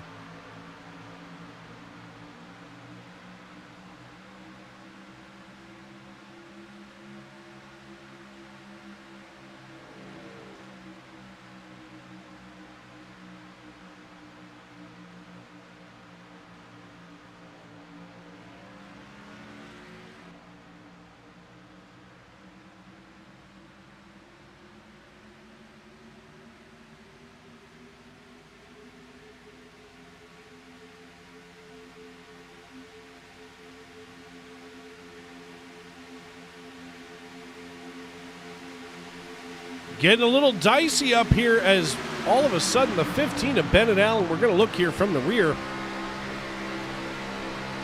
He's taking pushes from Ethan Eckert. Bump here coming out of 2 and onto the backstretch. Bennett Allen kind of gets unsettled here as we go down the back chute. Another bump from his teammate. Bump, bump, bump. They are attached to one another coming down the backstretch, and obviously drafting such a huge part of this race at Talladega. And, you know, a lot of these drivers, for lack of a better term, it's like Star Trek. I'm giving her all she's got, Captain.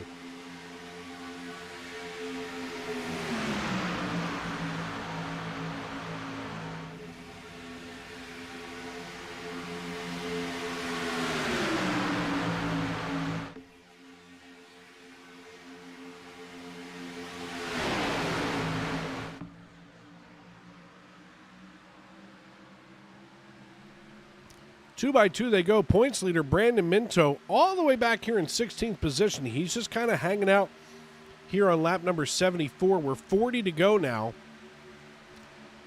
as Minto hangs out behind Michael Astuto and just ahead of Randall Watkins in the 27.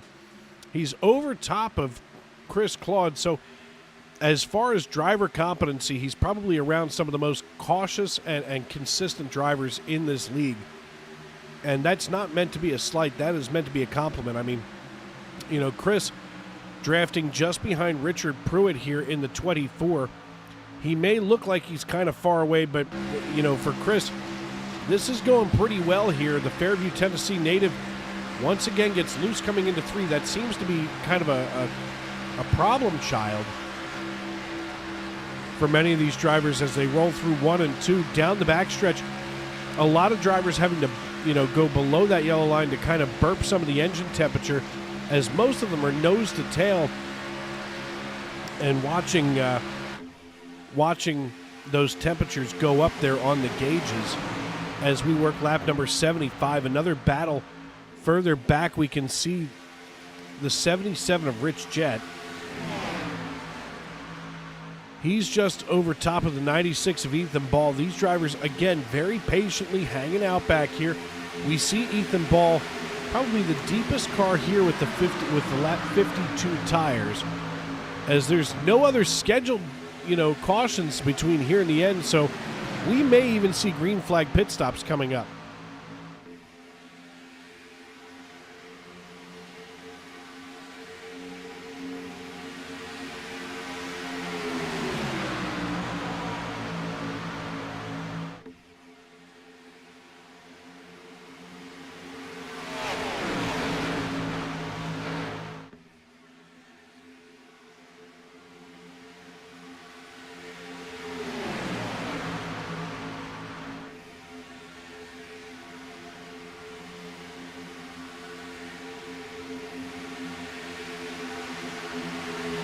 The 11 and 15 going at it. You know, speaking of the 11 and 15, that's kind of out toward where Dillsburg is, where Ken Ron is from, as Ken Ron here in the 33 drops down almost in front of John Bawalda. He keeps it up high, though. So 11 and 15, kind of a common route out there in central Pennsylvania as they go down the back chute. Bennett Allen holding on to his position as we ride along with him.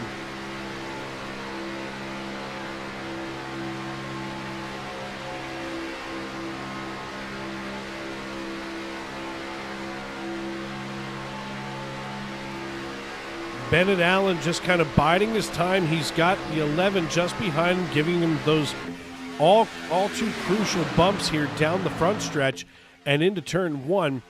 We see, though, starting to lurk back here, Zach Osborne, as we're going to go right to the cockpit here in the gyro cam.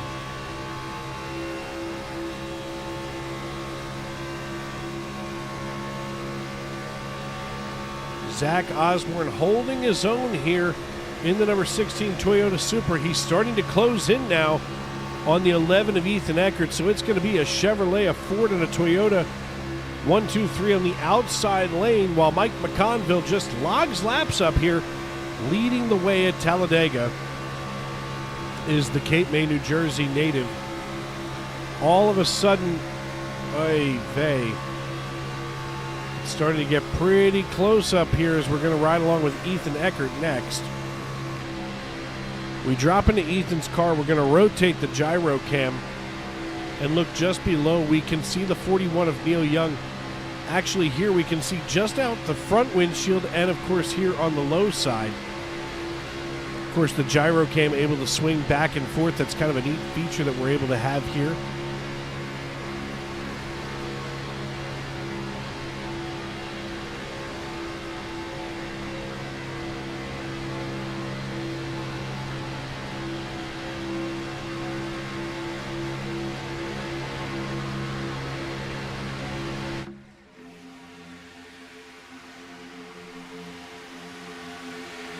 Laps in the books, 33 to go this time by Bennett Allen, your new race leader, as he is still fighting it out with Mike McConville. Chattanooga, Tennessee native Allen, of course, the 2022 MNN Xfinity Series champion. And speaking of champions, Brandon Minto from Norman, Oklahoma, currently running in 11th position, so he's once again kind of methodically working his way through the field. He can see what's around him and who's near him. Of course, his teammate in the 98, Mike Wright, as I'm looking for him, I know he was just here. I just left him here. There he is, back in 27th position, kind of too far away to be able to help Minto get up there and get into the lead here at Talladega. And Talladega is one of those racetracks where, you kind of get yourself, sometimes lulled into a false sense of security. You're up here and, sure, you're side by side at, 194 miles per hour going into the turn. But, you get very comfortable here, as we see Mike McConville doing.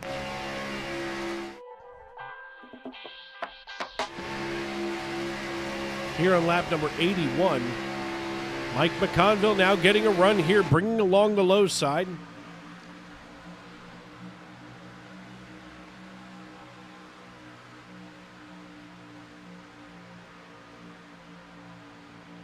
Quite frankly, I'm afraid to see what's going to happen here because, wow, there's the 07 getting out of the way. That's Corey Burkett wisely dropping here to the bottom. Let's see where Corey winds up tucking in at. As he waits for that main pack to get on by him, there's John Wilco, Rich Jett, the 89 of Steve Herring. As now it's probably safe for Corey Burkett to get back up there.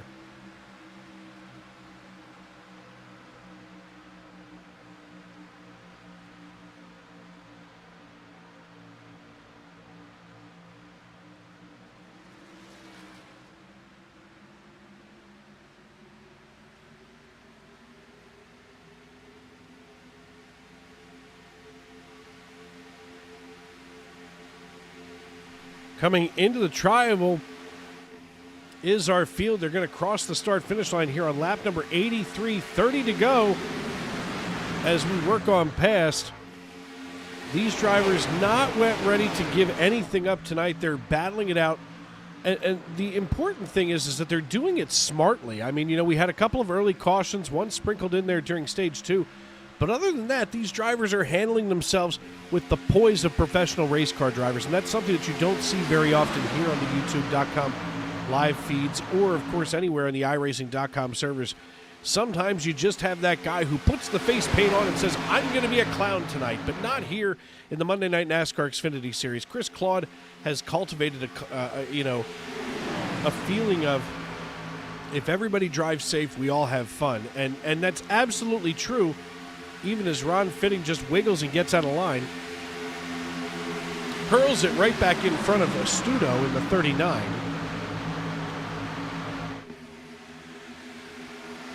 That was dangerous and scary, but it seems like he's held it together. Ron Fitting up 31 positions right now. He would be your biggest mover of the race as he charges his way toward the front.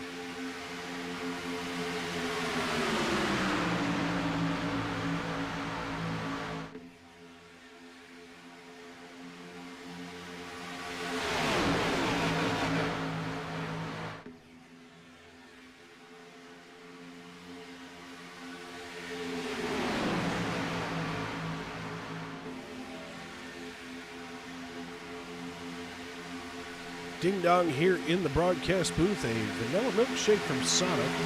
Something always delicious, especially when you need that mid-race cool down on the old vocal folds.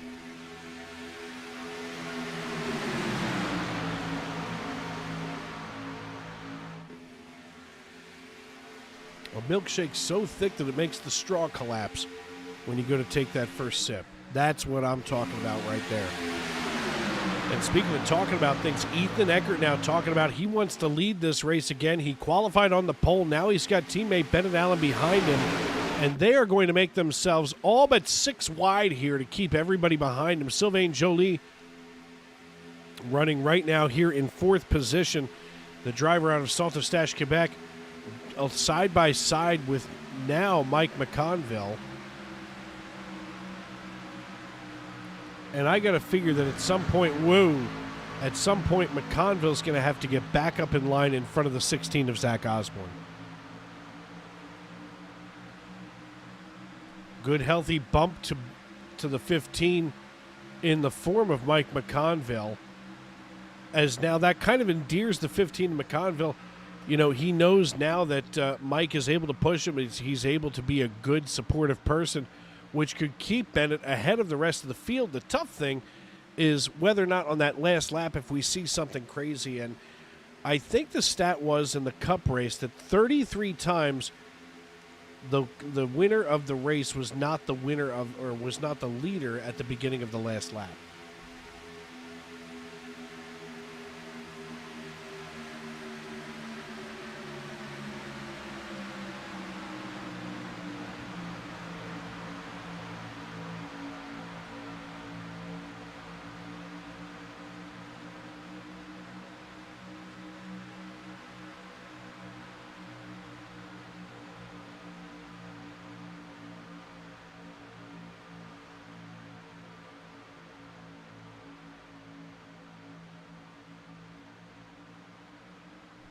Bennett Allen, Ethan Eckert, and Sylvain Joly starting to break away here, leaving McConville back in 4th to fend for himself with Keith Black in the 87 on the low side, once again passing the 07 of Corey Burkett as we come through the tri-oval.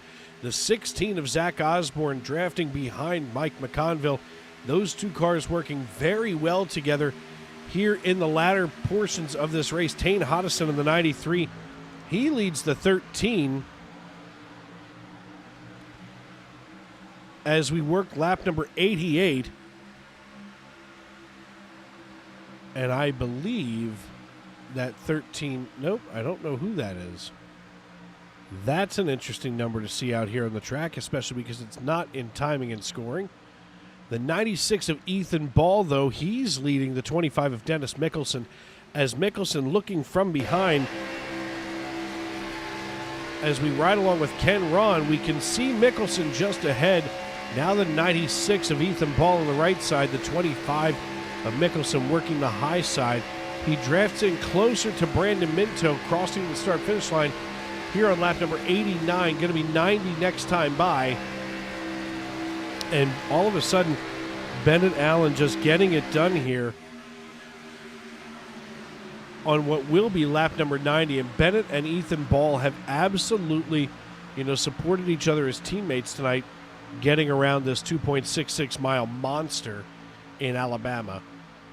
As Bennett Allen leads us into the turn complex one more time. 33 degrees the banking here at Talladega, and I can only imagine what that really looks like when you're standing on the apron.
Bennett Allen and Ethan Eckert lead the way here on lap number 91.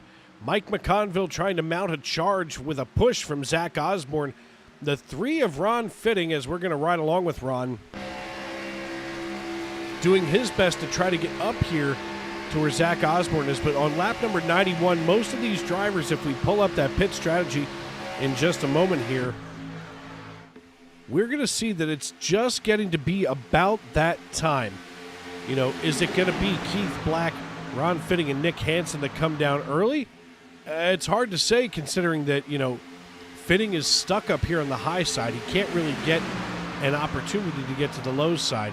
Keith Black, although right below him, is able probably to bail down and get that taken care of.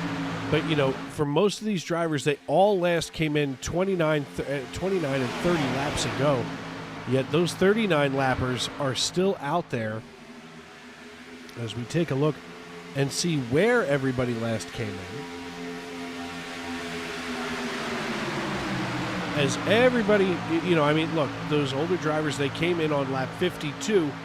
Then Osborne short pits. Now, you know, maybe Osborne was just coming in for a quick splash of fuel between 52 and 61.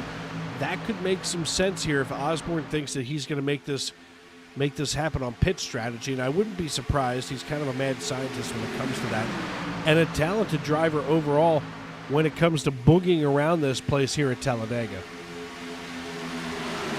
And while we watch these drivers wind down the evening here on lap number 93, it should be 20 to go this time by. I'm Dave Regal here in the Tony Trapasso Memorial Broadcast booth. I appreciate everybody tuning in, and we will be right back. So, hi, my name's Christy. I am a wife, a mother of 3 children. I am a sister and an aunt of lots of nieces and nephews, and I'm also a substitute teacher. So my everyday life changed by going to appointments, a lot of appointments, a lot of scans. As like during the treatment, my body just got weaker, so I wasn't as active with my children and with my husband. So I was laying on the couch a lot more.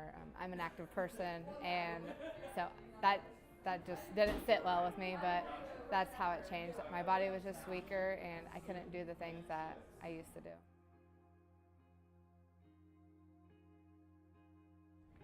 So there was a lady in where I live from a local church who had heard that I had breast cancer, and she sent me a letter just reaching out for support, and she actually said that she's the one that told me about Trisha's Hope and that I should contact them, so I did.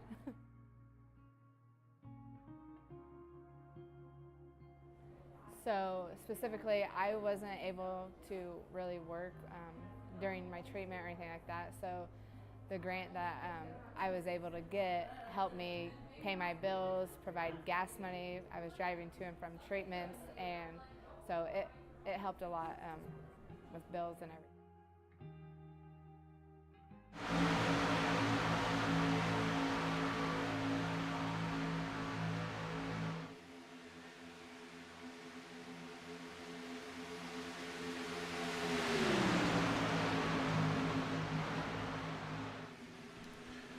Welcome back to Talladega Superspeedway. As I thought we were safe enough to go to commercial for a quick moment, but apparently not. As all of a sudden green flag pit stops have begun. Mike Wright now coming down once again. So the top 15 just had to swap positions with the bottom 15. And now Mike McConville with Dennis Mickelson in tow, working his way back up here into the lead.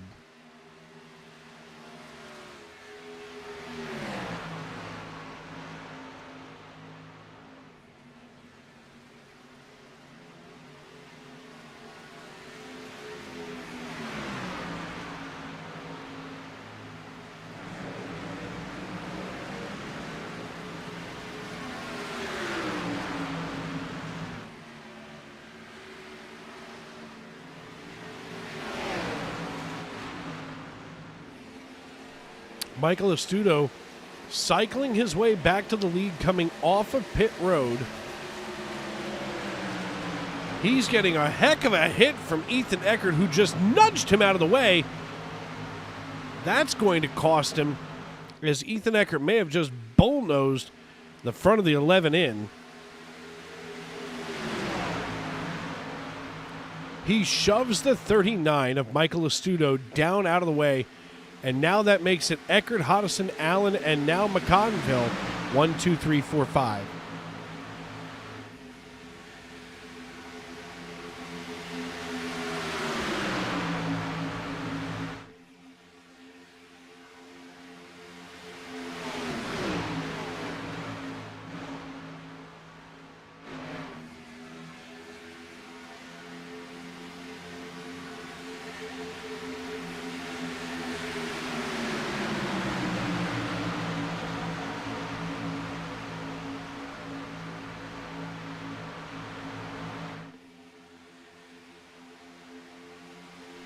Mike McConville, your race leader, with 17 laps to go here at Talladega.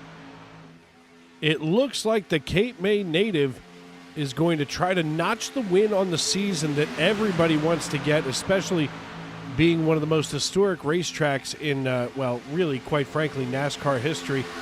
As we take a look here, back further. Whoa! And there goes the 26 out of the way. We'll be prudent to try to figure out what just happened, but my God, we stay green flag racing as everybody. Nope, there we go. Caution flag flies. So let's run this back and see what happened, as it looks like this all kind of came together here with the 26. Oh, no. Let's see if we can find this maybe from Sylvain Jolie's perspective here, as we're going to see if maybe Jolie made contact here with the 15.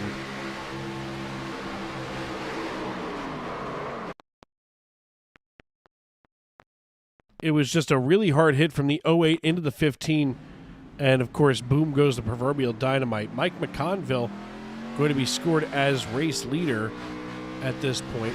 Okay, can we just go back live? That'd be helpful.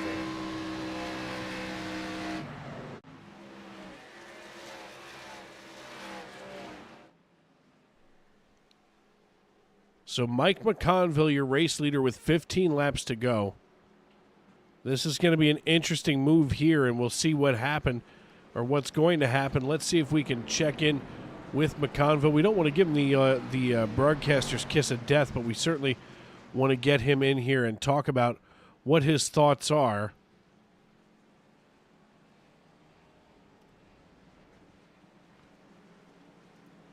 Mikey Mack, it's Dave Regal up in the booth. You got me? What's up, brother? How we doing today? Listen, I'm doing good right now. You're doing even better as you lead us here with 15 laps to go, 14 at the line this time by. What's going to be the strategy besides trying to make that Chevrolet Camaro 6 wide? That's the plan, man. This racetrack 6 lanes wide, and we making this car 7 lanes wide. Ain't no one getting past this car unless they send me to Mississippi. You heard it here first, folks. All of a sudden, all kinds of aggression. Listen, I can attest to this. If you go across the bridge from Philadelphia, the people in New Jersey drive like lunatics. I'm just telling you, if he says he's going to make this car 6 and 7 wide, he really does mean it. And the New Jersey Turnpike is 4 lanes wide, and I can block them all. Baby, listen, it's all about exit 9S for me, or 7S, I'm sorry, down there to go to Wildwood on 47. I know all about keeping it defensive out there. Obviously, you've got your work cut out for you, but you've got Ethan Eckert, who's definitely trying to play spoiler. Obviously, you've got to do something to try to break up that draft from behind you. What can you do to make that happen? Well, I got a teammate in the 25 right behind me, and Ethan and I have been working really good together this race, so I feel like if we can keep it between us 3, I'll be happy. All right, my man. Well, listen, good luck as we're going to go into the twilight of this race. You know that I'm going to be up here screaming for you as you're going to represent South Jersey. And, hey, listen, hopefully we get to see you on the podium. Hell yeah, brother. We will see you in victory lane. That's what he said. You heard the man right there. He is not afraid to lay it all out in front of everybody as we get ready to go back green flag racing in just a moment here. Want to thank everybody for tuning into the youtube.com live chat. And, if you haven't done so already, make sure that you subscribe, turn on those bell notifications. We've got 6 nights of racing here on SRM. And I'll tell you what, as much as we try to accomplish here, let's see. Oh, geez. Bobby Blazer, I apologize. I didn't see your message. I'm in streamer mode, and it turns off my notifications. But, as much as we like to see the side-by-side racing, right now it's about to be that bottom line, single file, duking it out, old South style. And I'll tell you what, it's going to be some dirty South racing here on SRM.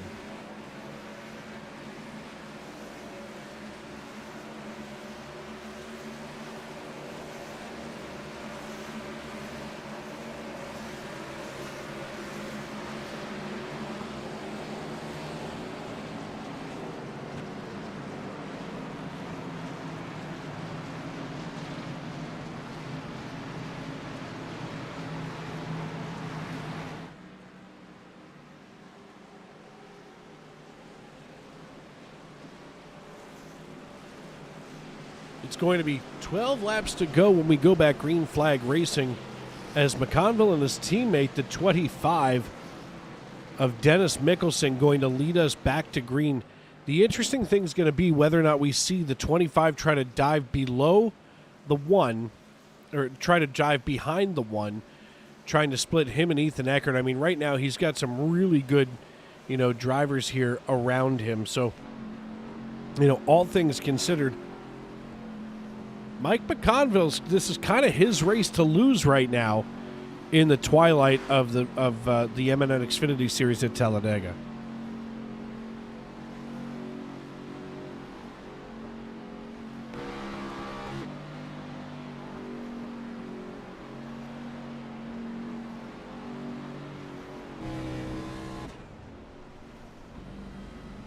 We can hear Rich Jet cycling that throttle, or cycling that fuel. You almost have to wonder if maybe he's not sure if he's going to make it.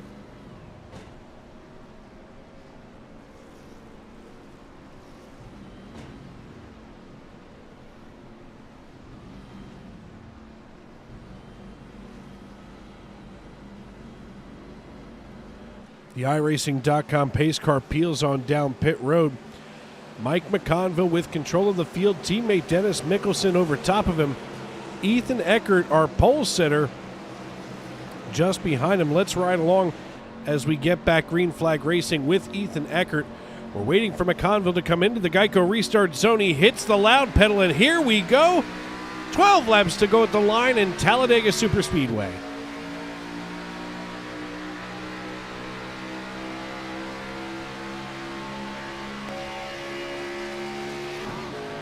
Riding along here with Dennis Mickelson, we can see as he's going to tuck in behind Ethan Eckert. Obviously, there's enough room for him to do that. He's got to be considering, he is considering trying to get alongside of his teammate. I don't know if that's really what he wants to do, but he's got Michael Astudo now to help push as Brandon Minto, our points leader, is making his appearance here in that top 6, working his way toward another top 5 here. With 12 to go, they come out of turn number 4. They come into the tri-oval with 11 to go in sight.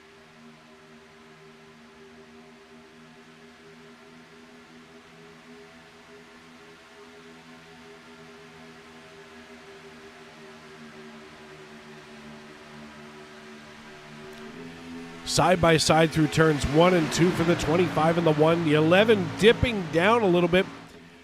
Probably doesn't want to do that. Of course, you can't go below that double yellow line here. Otherwise, that is a penalty. I mean, you can go below it, but you cannot advance your position from below the double yellow line. Otherwise, we really would have 6 wide racing at Talladega, and of course more wrecks than you can shake a stick at.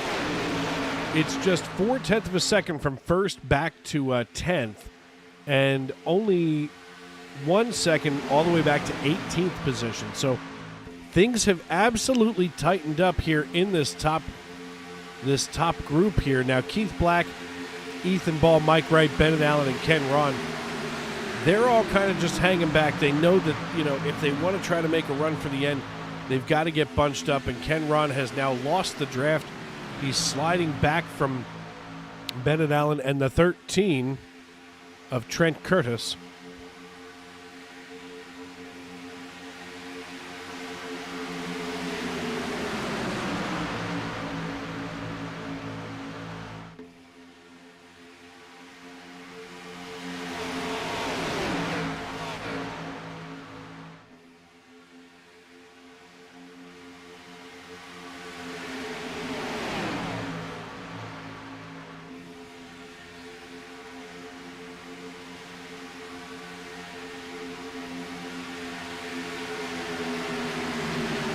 Three wide, Bennett Allen in the middle. He bounces off the 96 of Ethan Ball. He's got Ron Fitting on the low side. Bennett Allen trying to hold steady, looking for any kind of air. He's got to be considering going up here with Ethan Ball, and he does, to see if maybe he and Ethan Ball can try to make something happen here. I'm always afraid when I start to see that blinking, because that almost always tells me that something bad is happening somewhere on the racetrack, as the 24 now dives to the middle. Still creating a 3-wide condition as Ethan Ball over top of the 49 of Jamie Beasley and the 26 of Eugenio Alonso.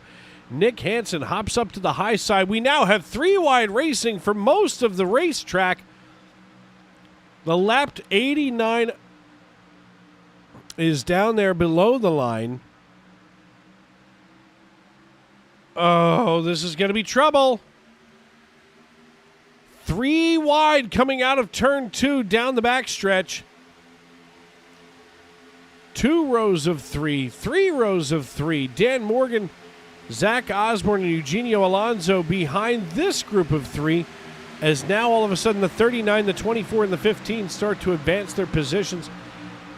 Bennett Allen drafting up just behind the 27 of Randall Watkins.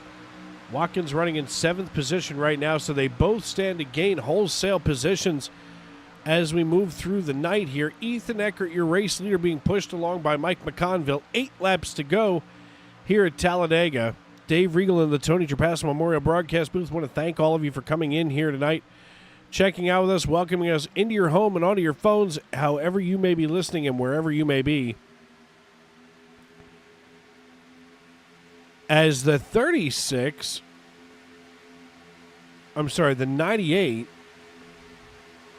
the 99, all of a sudden this is just a disaster waiting to happen.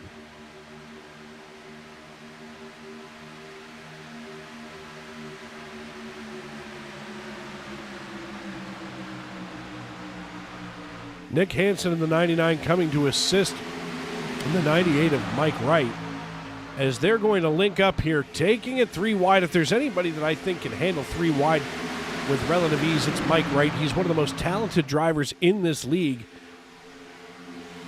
And I mean, listen, he and Brandon Minto are just about, as everything goes wonky, and oh no, something happened with Mike McConville.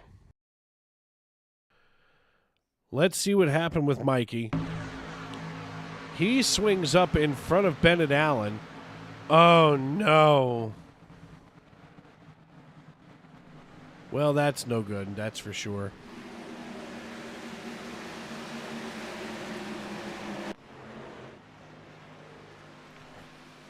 So that's going to bring out our 5th caution for cause tonight. I'm Dave Regal. We're going to step aside and go side by side right here on SRM.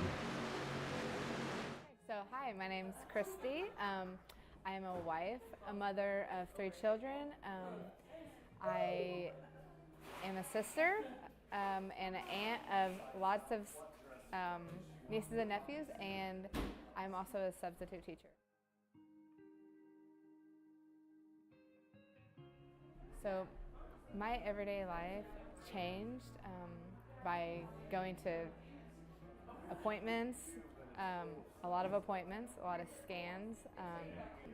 As like during the treatment, my body just got weaker, so I wasn't as active with my children and with my husband. So I was laying on the couch a lot more. I'm an active person, and so that just didn't sit well with me, but that's how it changed. My body was just weaker, and I couldn't do the things that I used to do.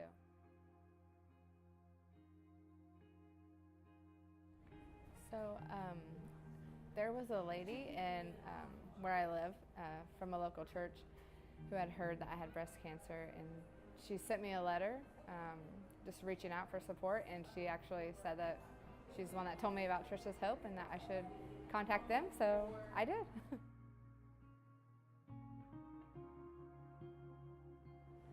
So specifically, I wasn't able to really work during my treatment or anything like that, so the grant that I was able to get helped me pay my bills, provide gas money. I was driving to and from treatments, and so it helped a lot with bills and everything.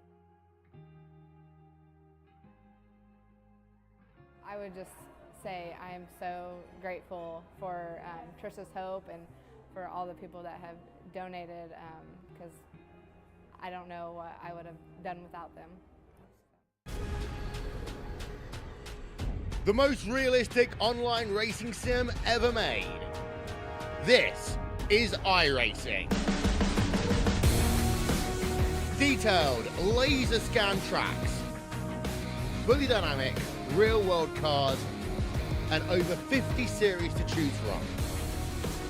6 online world championships offering over $400,000 in annual prizes. This is the original esport racing game. This is iRacing.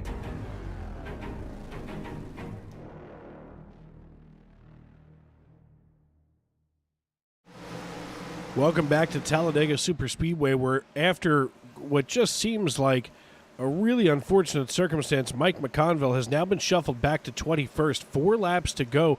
We're going to have what it should be a natural green-white checker situation here. When we go back green flag racing, I don't think that this would be considered NASCAR overtime. But just in case, what NASCAR overtime is, folks, is when we come back to green. In fact, let's see here. Let's see if I can do some quick math.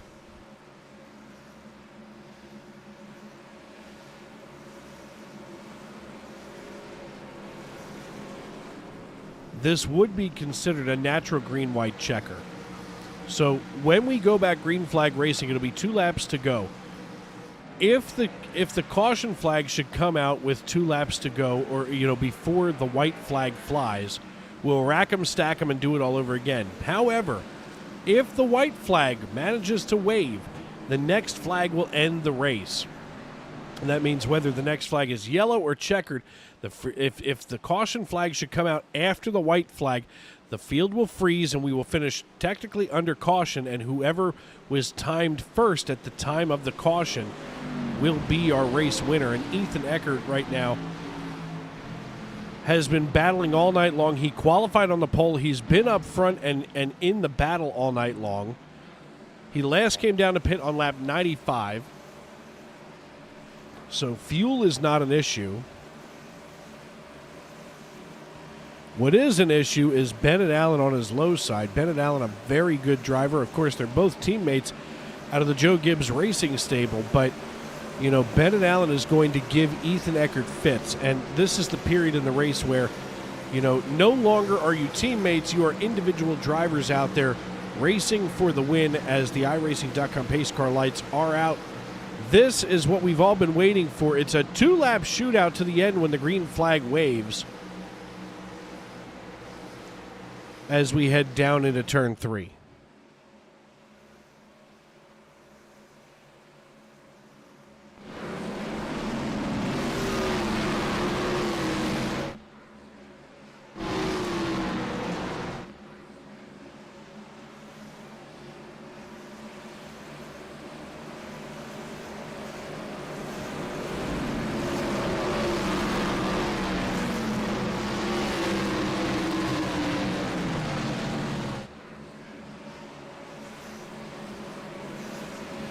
The iRacing.com pace car takes one more trip down pit road. Should be the last one for the evening, as Ethan Eckert going to control the field heading toward the Geico restart zone.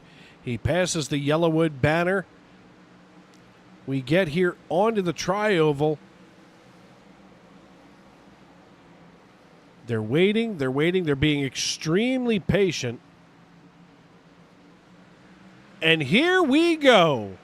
2 laps to go. We're green flag racing, and Ethan Eckert gets the jump over Bennett Allen.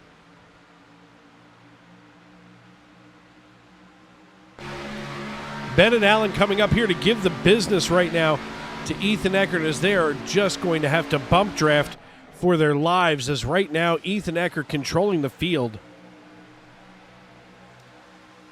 2 laps to go. Rich Jett in the 77 now mounting a charge here. We can see it from above. We don't want to miss a moment of all of this action here at the front of the pack. The 25 of Dennis Mickelson looking now just behind Eckert. A nice graceful camera twist from our blimp. Oh, and they're wrecking behind. We're going to go to NASCAR overtime once again. And there is pandemonium in the ring. The 24, the 39. Oh, my. Let's see what happened here if we can.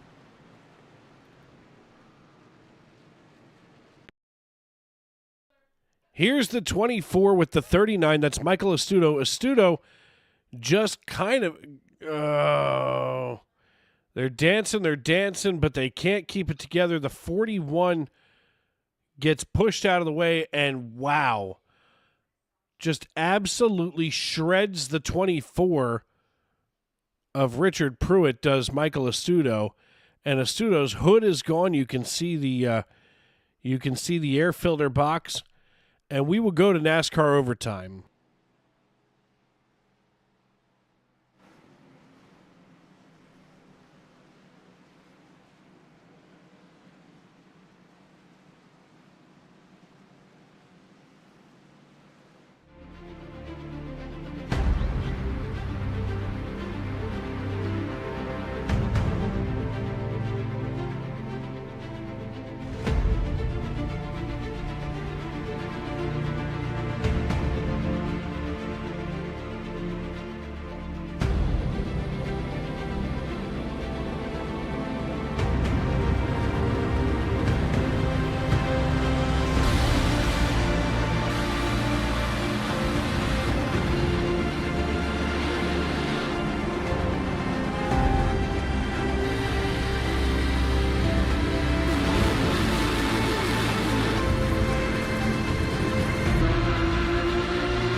Basket can't defend. He's got the outside line for the second spot, and he can't hold on. Going the long way around. We're going to be 3 wide for the lead as they all come to the line. Who is going to take it in the end? And here comes Lockwood. He's going to make the move to the outside. Quinn tries to force him off a little bit, but there he goes.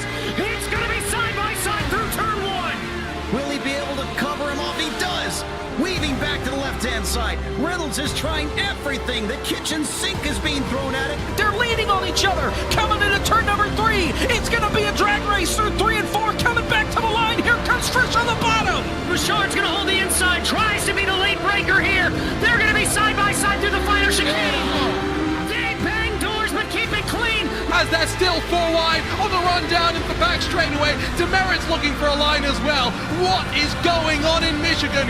Novak into the fence. They're still beating and banging. Oh, and to the line. He is much faster coming through there. Is there damage on Challenger? Abramitis is ahead. There's going to be a race to the line. Who is going to get it?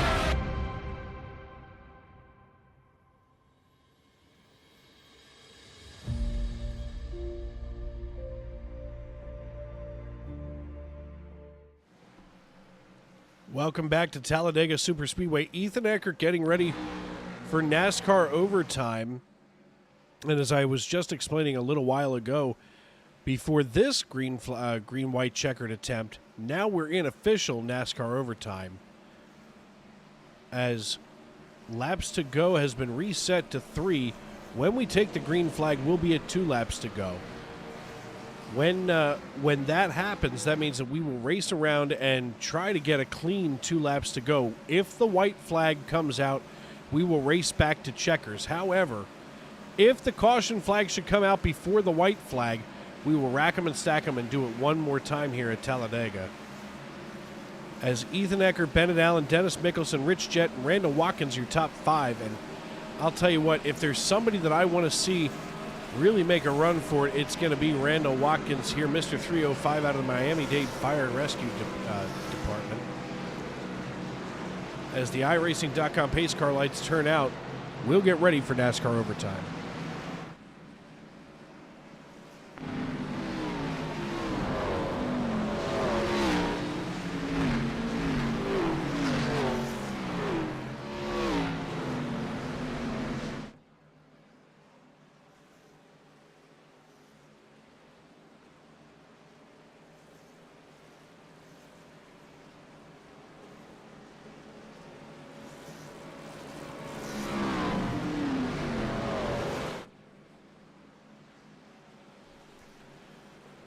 This has got to be the most nerve-wracking restart of the race now for Ethan Eckert, who, up through now has been very dominant, but, some big movers around him in Rich Jett plus 38 to the good and 29 spots to the good for Bennett Allen. So a lot of these drivers have done a lot of fighting to get to where they are tonight as we get ready to go to the green-white checker NASCAR overtime segment of this race. So those drivers who have battled their way to get up here, they want to finish on the podium for sure. And if we see anything crazy come out of Ethan Eckert and Bennett Allen, that's going to open the door for Rich Jett, Dennis Mickelson, and Randall Watkins to make a run at that podium.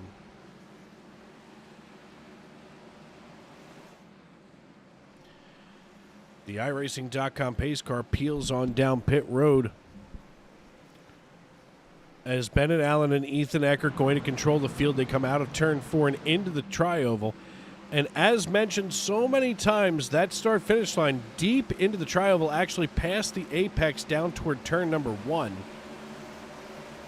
Just kind of helps sell some more seats here at Talladega as we hit the Geico restart zone. Ethan Eckert with a nice, gentle restart here. Let's see if we can do it. Bennett Allen pushing Ethan Eckert all the way. He's got the 25 of Dennis Mickelson just behind him. Randall Watkins leading a charge now with Eugenio Alonso behind. Mickelson slides down in front of Watkins. Watkins getting shuffled down to the bottom. He's going to need some help to get back in line. He gets it in the form. They're racing harder than ever as they're 3 wide coming into turn 3. Randall Watkins just underneath Bennett Allen. He's drafting behind Dennis Mickelson in the 25. Ethan Allen. Ethan Eckert shoots himself out to the point. He's got Bennett Allen just behind, and the caution flag flies again. As it looks like Ron Fitting may be involved in this one. Here's Ron Fitting in the 3. Oh! And the mayhem breaks out deep in the field as we come back live.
trying to basket court defend. He's got the outside line for the second spot, and he can't hold on. Going the long way around. We're going to be 3 wide for the lead as they all come to the line. Who is going to take it in the end? And here comes Lockwood. He's going to make the move to the outside. Quinn tries to force him off a little bit, but there he goes. It's going to be side by side through turn 1. Will he be able to cover him off? He does. Weaving back to the left-hand side. Reynolds is trying everything. The kitchen sink is being thrown at it. They're leaning on each other. Coming into turn number 3. It's going to be a drag race through 3 and 4. Coming back to the line. Here comes Frisch on the bottom. Richard's going to hold the inside. Tries to be the late breaker here. They're going to be side by side through the final chicane. They bang doors, but keep it clean. As they're still 4 wide on the run down into the back straightaway. Demerit's looking for a line as well. What is going on in Michigan? Novak into the fence. They're still beating and banging. Oh and to the line. He is much faster coming through there. Is there damage on Challenger? Abramitis is ahead. There's going to be a race to the line. Who is going to get it?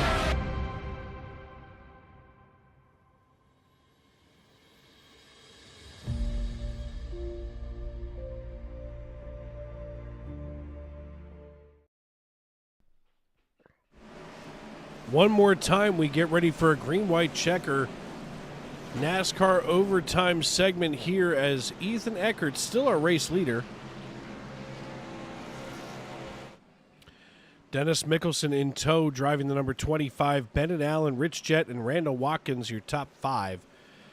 So we're going to be taking that top 5 here once again as Ethan Eckert has decided that he wants to try to ride down here on the apron.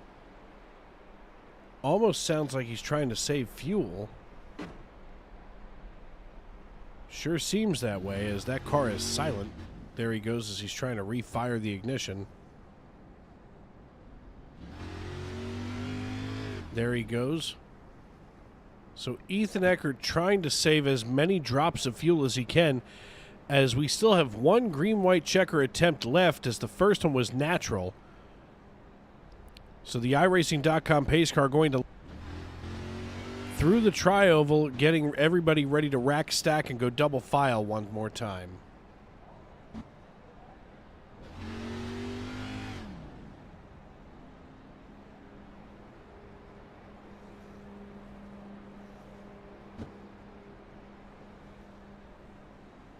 As we look out the windshield there of the 11, it's hard to ignore the fact that he's got all kinds of dirt all over the windshield, but he's definitely riding around down here on the apron to try to save fuel. Let's see if Bennett Allen's doing the same thing.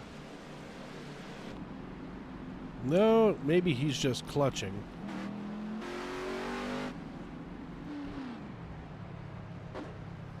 Mickelson clutching. Rich Jett shut down.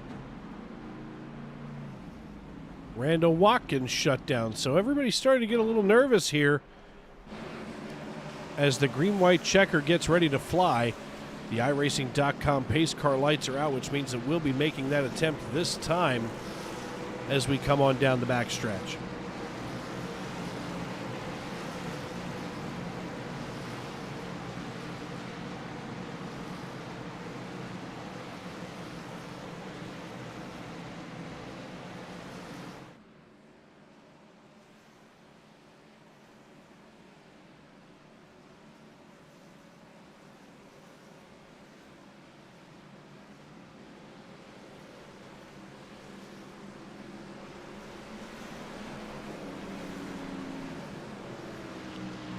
Bennett Allen going to have to maintain that caution speed so that he doesn't get sent to the back of the line.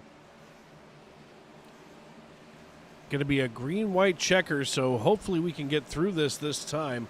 The iRacing.com pace car heads on down pit road. Ethan Eckert with control of the field. Nothing left to do but strap in one more time, tighten those belts up as good as they can get. Eckert brings us into the Geico restart zone. He gets a good healthy bump from the 15 and we're underway.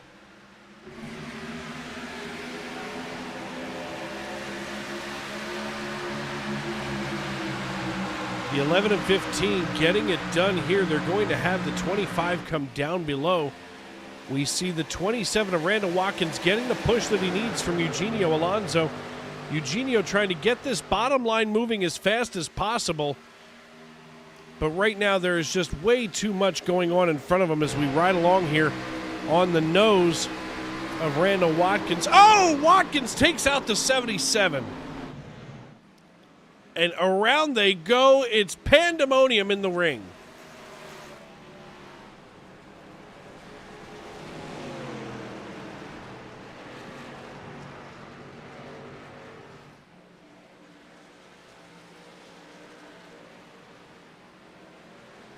Let's see if we can kind of find the impetus for this one, as we should soon see that replay.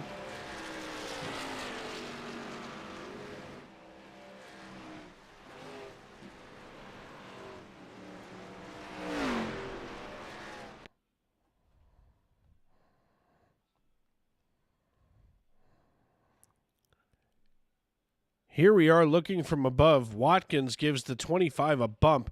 He gets out of line. The 99 shoves the 26 forward. Randall has no idea. The rear bumper flies away, and here goes all of the cars just around the racetrack. My God.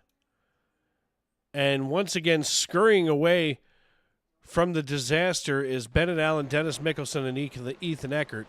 This time, Bennett Allen going to be scored your race leader, as this will be our final green-white checker attempt.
Going to be Bennett Allen, Dennis Mickelson, Ethan Eckert, Randall Watkins, and Nick Hansen.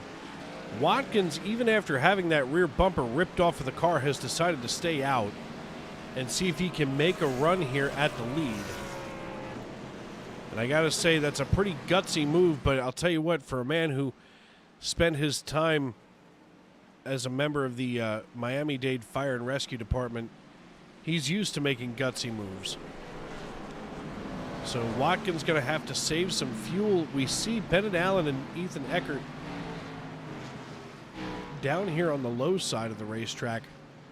They're trying to save some fuel here in the 11 and 15 as we are 2x2 lined up to go into the arc. And if you need an arc, I know a guy.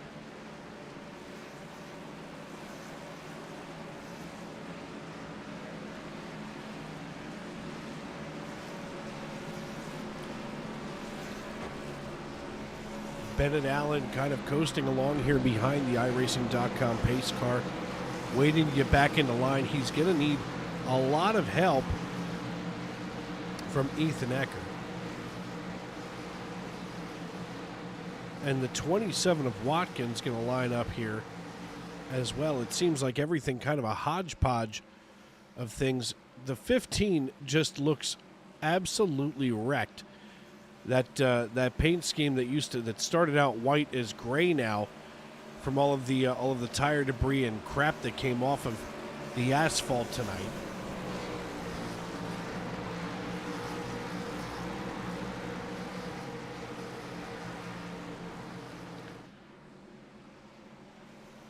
The iRacing.com pace car brings us out of turn 4 once again. Sliding back up onto the racing surfaces, Bennett Allen. He's got the 11 checked up behind him.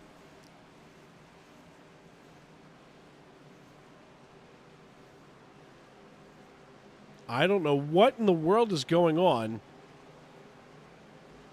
Randall Watkins trying to stay out of the way. He's going to need to stay as close to the 25 as he can to avoid the black flag. They've got a long way back here to the start-finish line. There it is. They make a clean start. Randall Watkins damaged in that last accident as he was hooked and spun. He slinks back through the standings. But now it's going to be Bennett Allen, Ethan Eckert, and Dennis Mickelson. Side by side go Allen and Eckert. Eckert being pushed along by Mickelson in front of the 15. The 15 getting a push from points leader Brandon Minto, who has waited until now to start making the move. They are out here slicing and dicing. All of a sudden, it's the slap chopper. Get the pitchforks and torches out. The 25 drops to the low side. Payback is a coming as the 87 splits them. He's going to push Ethan Eckert down here as we come through the tri-oval side by side, closer than you've ever seen before. Ethan Eckert nearly gets the win, but Dennis Mickelson still pushing his way through here as the white flag waves. We're racing back to checkers. Contact between the 12 and the 87 that sends the 12 down into the grass. Dennis Mickelson, our race leader, as right now the 87 of Keith Black pushing Ethan Eckert down the backstretch this last final time into turn 3. Ethan Eckert with control of the field. The 87 trying to nose underneath him. He tries to lead Eckert out there. 3 wide coming out of turn number 4. 3 wide, 2 deep. Ethan Eckert getting the push from John Bawalda as John Bawalda suddenly gets involved here. They make contact right before the line. And Ethan Eckert being scored the winner. Dan Morgan and John Bawalda going to join him on the podium. My God, what a finish to this race. It's going to be Eckert, Bawalda, and Dan Morgan here in the 79. He's got that Bluey machine all kinds of cranked up. Bennett Allen and Keith Black damaged and trying to make their way back down toward the start-finish line.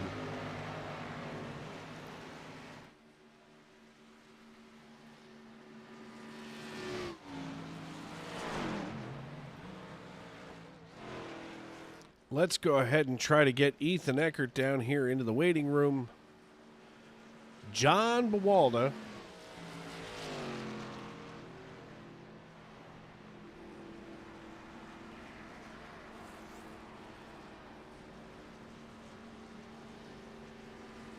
We'll get Dan Morgan as well as we got to move him down on in here.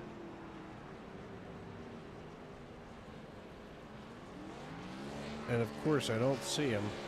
Ethan Eckert celebrating here. As we look for Dan Morgan, I don't see him. Let's go ahead and chat with Ethan Eckert here, driver of the number 11. He tried to make the pre-race determination that this is how we were going to end the night. Ethan Eckert, it's Dave up in the broadcast booth. You got me? I do. I called it too. You called it from the word go, and here you are in victory lane. Of course, race radio exploding in our ears as hurt feelings, are always aplenty, but you wind up here atop the pile. How does it feel tonight? Oh, it feels great. It's awesome. Finally got the Xfinity win that I've been needing after the Atlanta incident that cost me it, but we're over that now, and came out here to Talladega and won it. Yeah, I mean, if you're going to pick up the W, it might as well be at a cool place like Talladega. Of course, my favorite racetrack on our schedule. And I mean, you were battling all night long. Somehow you managed to make that Menards number 11 like 6 wide here at the end. You got the high side, you got the push from the 25, and then you were kind of left alone to your own devices. I mean, how does it feel when you realize, oh man, I'm all I got? Well, I had Bennett there at the end, and he helped out. Me and him were working great the whole race. Then the last lap, I had to do what I had to do. Made my move and just kept blocking and made my car as wide as I could make it. And wide you did make it. Here we go, leaving Talladega. Now we turn our focus to Dover Motor Speedway. What's your feeling about that concrete monster mile in Delaware? I hate that place. All right, then. That's pretty straightforward. Yeah, I cannot stand Dover at all. Well, listen, Dover's a whole nother monster to itself, but you've already conquered now our largest track on the circuit, 2.66 miles around this beast here in Lincoln, Alabama. What's going to be your strategy now the rest of the season now that you've punched that ticket to the playoffs? Get back in the top 20, not skip any races. As long as I'm in the top 20, I'm in the playoffs, and that's my main goal. All right, man. Well, listen, congratulations on the win tonight. Before we cut you loose, who do you need to tip your helmet to and thank for this run? Well, thanks to Chris for hosting all of it. Thanks for you for broadcasting all of it. Thanks to Bennett. He was a huge, huge help. Payne, he did great. He helped me out a lot. Mike McConneville. Me and him were working great together there until he got wrecked. Cavaja Holt and Anthony Saviano, we were working good early in the race together. Had a little chat with those guys. So, yeah. All right, my man. Well, listen, congratulations. We'll see you next week at Dover Motor Speedway. And go ahead and celebrate with the teammates. Yes, thank you. As we're going to get a hold of John Bawalda next.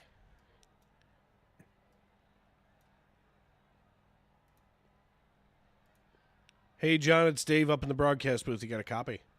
Yes, sir. Well, man, look at you pulling out P2 here at Talladega. I mean, listen, you were quietly and methodically working your way through the field all night long, and you managed to get the 51 in the right place at the right time after climbing up 23 slots. How do you feel tonight as you shut the car down? Feels good. I mean, 19 hundredths of a second. Well, if I were, 2 tenths hundredths of a second faster, then we'd had this conversation a little sooner. But grid 25th and finished P2, not bad. Like you said, methodically trying to work my way through the pack. I knew people were going to be pressing all the way through all the green white checkers. There's a playoff slot, and I don't know how many people has had their first win here at Talladega, but it was a lot of fun, and I think I'm still got the adrenaline pumping. It was a lot of fun tonight. Yeah, fun it is, and Talladega has that kind of characteristic where you can start in 25th and all of a sudden wind up here on the podium, if not in victory lane. And I mean, it's why we call it a wild card race. Of course, I know that your teammate Tony Burt usually does very well at these kind of places, and unfortunately, as he's recovering from that injury, I miss him out here on the racetrack. But you managed to carry the torch from here onto the podium. Next week, we head on down to Dover, a place that you and I got to be at in person. How do you feel as you get the Jack Dow Motorsports stable loaded up and headed to Delaware? Well, I was really, like I said, I was really trying to bring home the W for Tony Burt because, he was unable to make tonight's race. Dover, can sometimes, it's pretty much almost a home track for us. I consider Pocono more of a home track, but yeah, it's nice to, have racing right down the street from us. Being in Philly and Delaware and all that stuff for those who may not know. But yeah, I mean, it's a tough track. It's tight quarters and, wrecks are unpredictable. They say it's a self-cleaning track, but I mean, I feel like cars are just going up the track when they wreck just as much as they go down the track. So, fingers crossed. All right, my man. Well, listen, congratulations on the P2 finish tonight. Good luck next week at Dover Motor Speedway. But before we cut you loose, as always, who do you need to tip your helmet to and shout out tonight for this run? Who helps you get it done on Jack Dow Motorsports? First and foremost, everybody on the team, Tony Burt, Sam Bolin, Eugenio Alonso.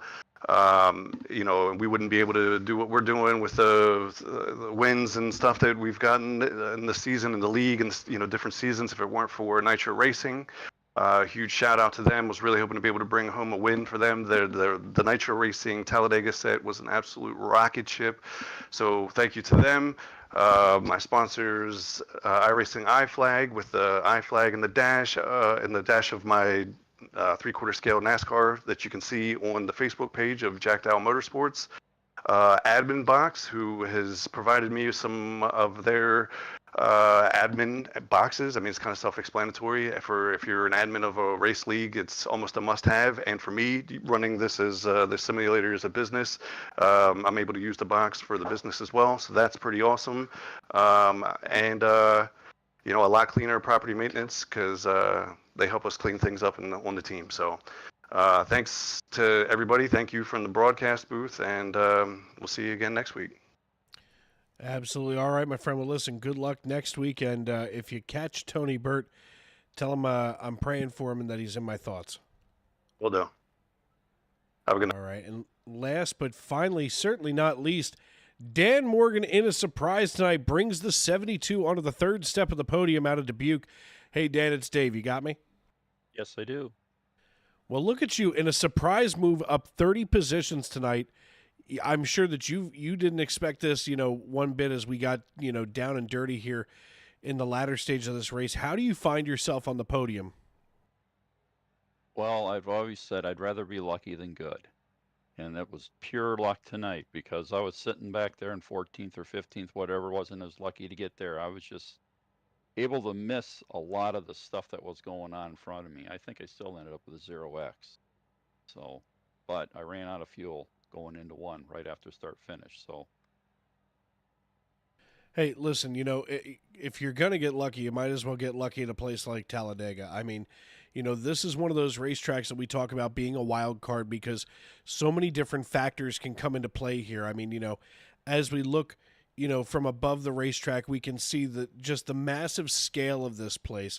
So there's a lot of space on this track that to me sometimes goes underappreciated because of, basically all of the drafting, all of the skill that it takes just to keep it between the lines. And then all of a sudden, bad things happen 3 times in a row before the checkered flag flies, and here you find yourself on the podium. Yeah, I was concerned. I didn't know if I'd have enough fuel, so we just kind of saved and got in behind people.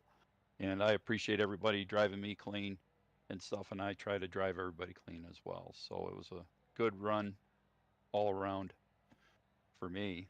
It's first time, so I appreciate it. Yeah, absolutely. I mean, this league generally doesn't get, nasty and dirty for the most part, but, things like this happen at Talladega. It was a very average race, so to speak. When you consider the number of cautions, the wrecks that happened, they weren't, out of the ordinary. Nobody was driving like a lunatic. It was just, Talladega doing Talladega things, and that's kind of what we wound up here with at the big one, 2.66 miles. Before we get out of here, next week we head to Dover Motor Speedway. How are you feeling as far as the Monster Mile? I like it. I like Dover. It's I don't know, it's kind of a blend between the super speedway as well as a, you know, short track, because you got the high banks and it's kind of shorter. I've always enjoyed racing there, but it's a matter of getting your rhythm. And well, I don't know. Maybe this is the start of something, but I doubt it. I'll take it. Yeah, It's just cool. trust me, I get it. I've seen it happen so many times, but now you've got that confidence under your belt, and you've got the right idea going into Dover. It's a rhythm track. It's getting yourself into that routine, braking points, backing up the braking points as the tires start to give out, and that concrete bowl is like a cheese grater on this rubber. So, it's going to be an interesting week next week, but you've got that confidence now. You've got that springboard that takes you here from Talladega and sets you up for the rest of the season. And before we cut you loose, I need to know who you need to shout out tonight, who you need to tip your cap to, and who helps you get it done on the 72. Well, there's three people, me, myself, and I, but I'd like to shout out to the Grease Monkey. I mean, I was a part of the team there for a while, and they've always been there to help me out and stuff. And Ben and Alan has always kind of helped me out and stuff, and Chris, and of course Chris Claude. Whenever you got a question, he's always there to answer some of the stuff. And most of the guys are really good. So I'm and my wife to let me play on this thing at night. So Hey, I get it. I do. Been there, done that, got the free T-shirt. But well, all right, my man. Well, listen, congratulations on the P3 finish. I'm excited for you. Hopefully this is the start of something good for you here on the 72 team. So good luck the rest of the way, and maybe we'll see you, on the podium next week at Dover. You never know. You never know. Thanks, Dave. Thank you. As the voice of Dan Morgan, who brings it home in third position tonight. An incredible night here. Another Talladega night that we get to spend together here in the SNN Xfinity Series on Monday Night NASCAR. And before we get out of here, let's take one final look at our results. Ethan Eckert brings home the checkered flag. He's followed on the podium by John Bawalda and Dan Morgan. Bandon Allen and Tane Hodison round out your top five, while Keith Black, Rich Jett, Nick Hansen, John Wilco, and Dennis Mickelson make up the rest of your top 10. Will Young, in an early race here, driving for the free agents, comes home in 11th position, while Zach Osborne gets the 1110 mods number 16 home in 12th position. Steve Herring finishes in 13th, while Ethan Ball gets the 96 across the line 14th. Brandon Minto and Mike McConville finished 15th and 16th, while Mike Wright and Ron Fitting finished 17th and 18th. Chris Claude, Chief Cook, and Bottle Washer here in everything that we do at SNN finishes in 19th, while Ken Ron brings home 20th place honors, rounding out the top 20. Claude Ferlin comes home in 21st, while 22nd goes to Brockton Packard. Randall Watkins, Mr. 305, comes home in 23rd, while Eugenio Alonso finishes 24th. 25th position, Jamie Beasley. 26th, Sylvain Jolie. And 27th and 28th, Michael Astuto and Sam Bolin. 29th position goes to Richard Pruitt, while Corey Burkett comes home in 30th. Trent Curtis and Anthony Savignano finish 31st and 32nd. 33rd goes Kavaja Holt, Michael Witt in 34th. Bobby Blazer out of York, Pennsylvania comes home in 35th.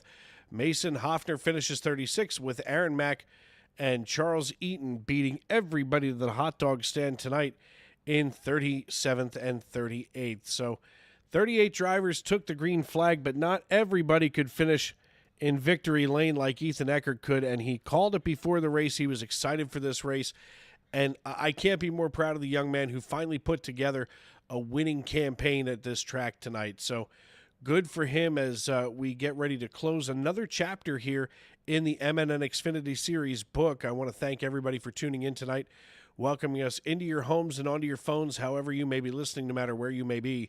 We want to thank you for hanging out with us, working through the technical difficulties that we've had, and of course, supporting us every step of the way. So I want to thank all of you from the bottom of my heart for as much patience as you've had these last couple of nights here at Talladega. So for myself, Dave Regal, and everybody else in the SRM family, we want to thank you for tuning in, making us a part of your night, and tomorrow and every day as you walk down the road of life, please don't play in traffic. Good night, everybody.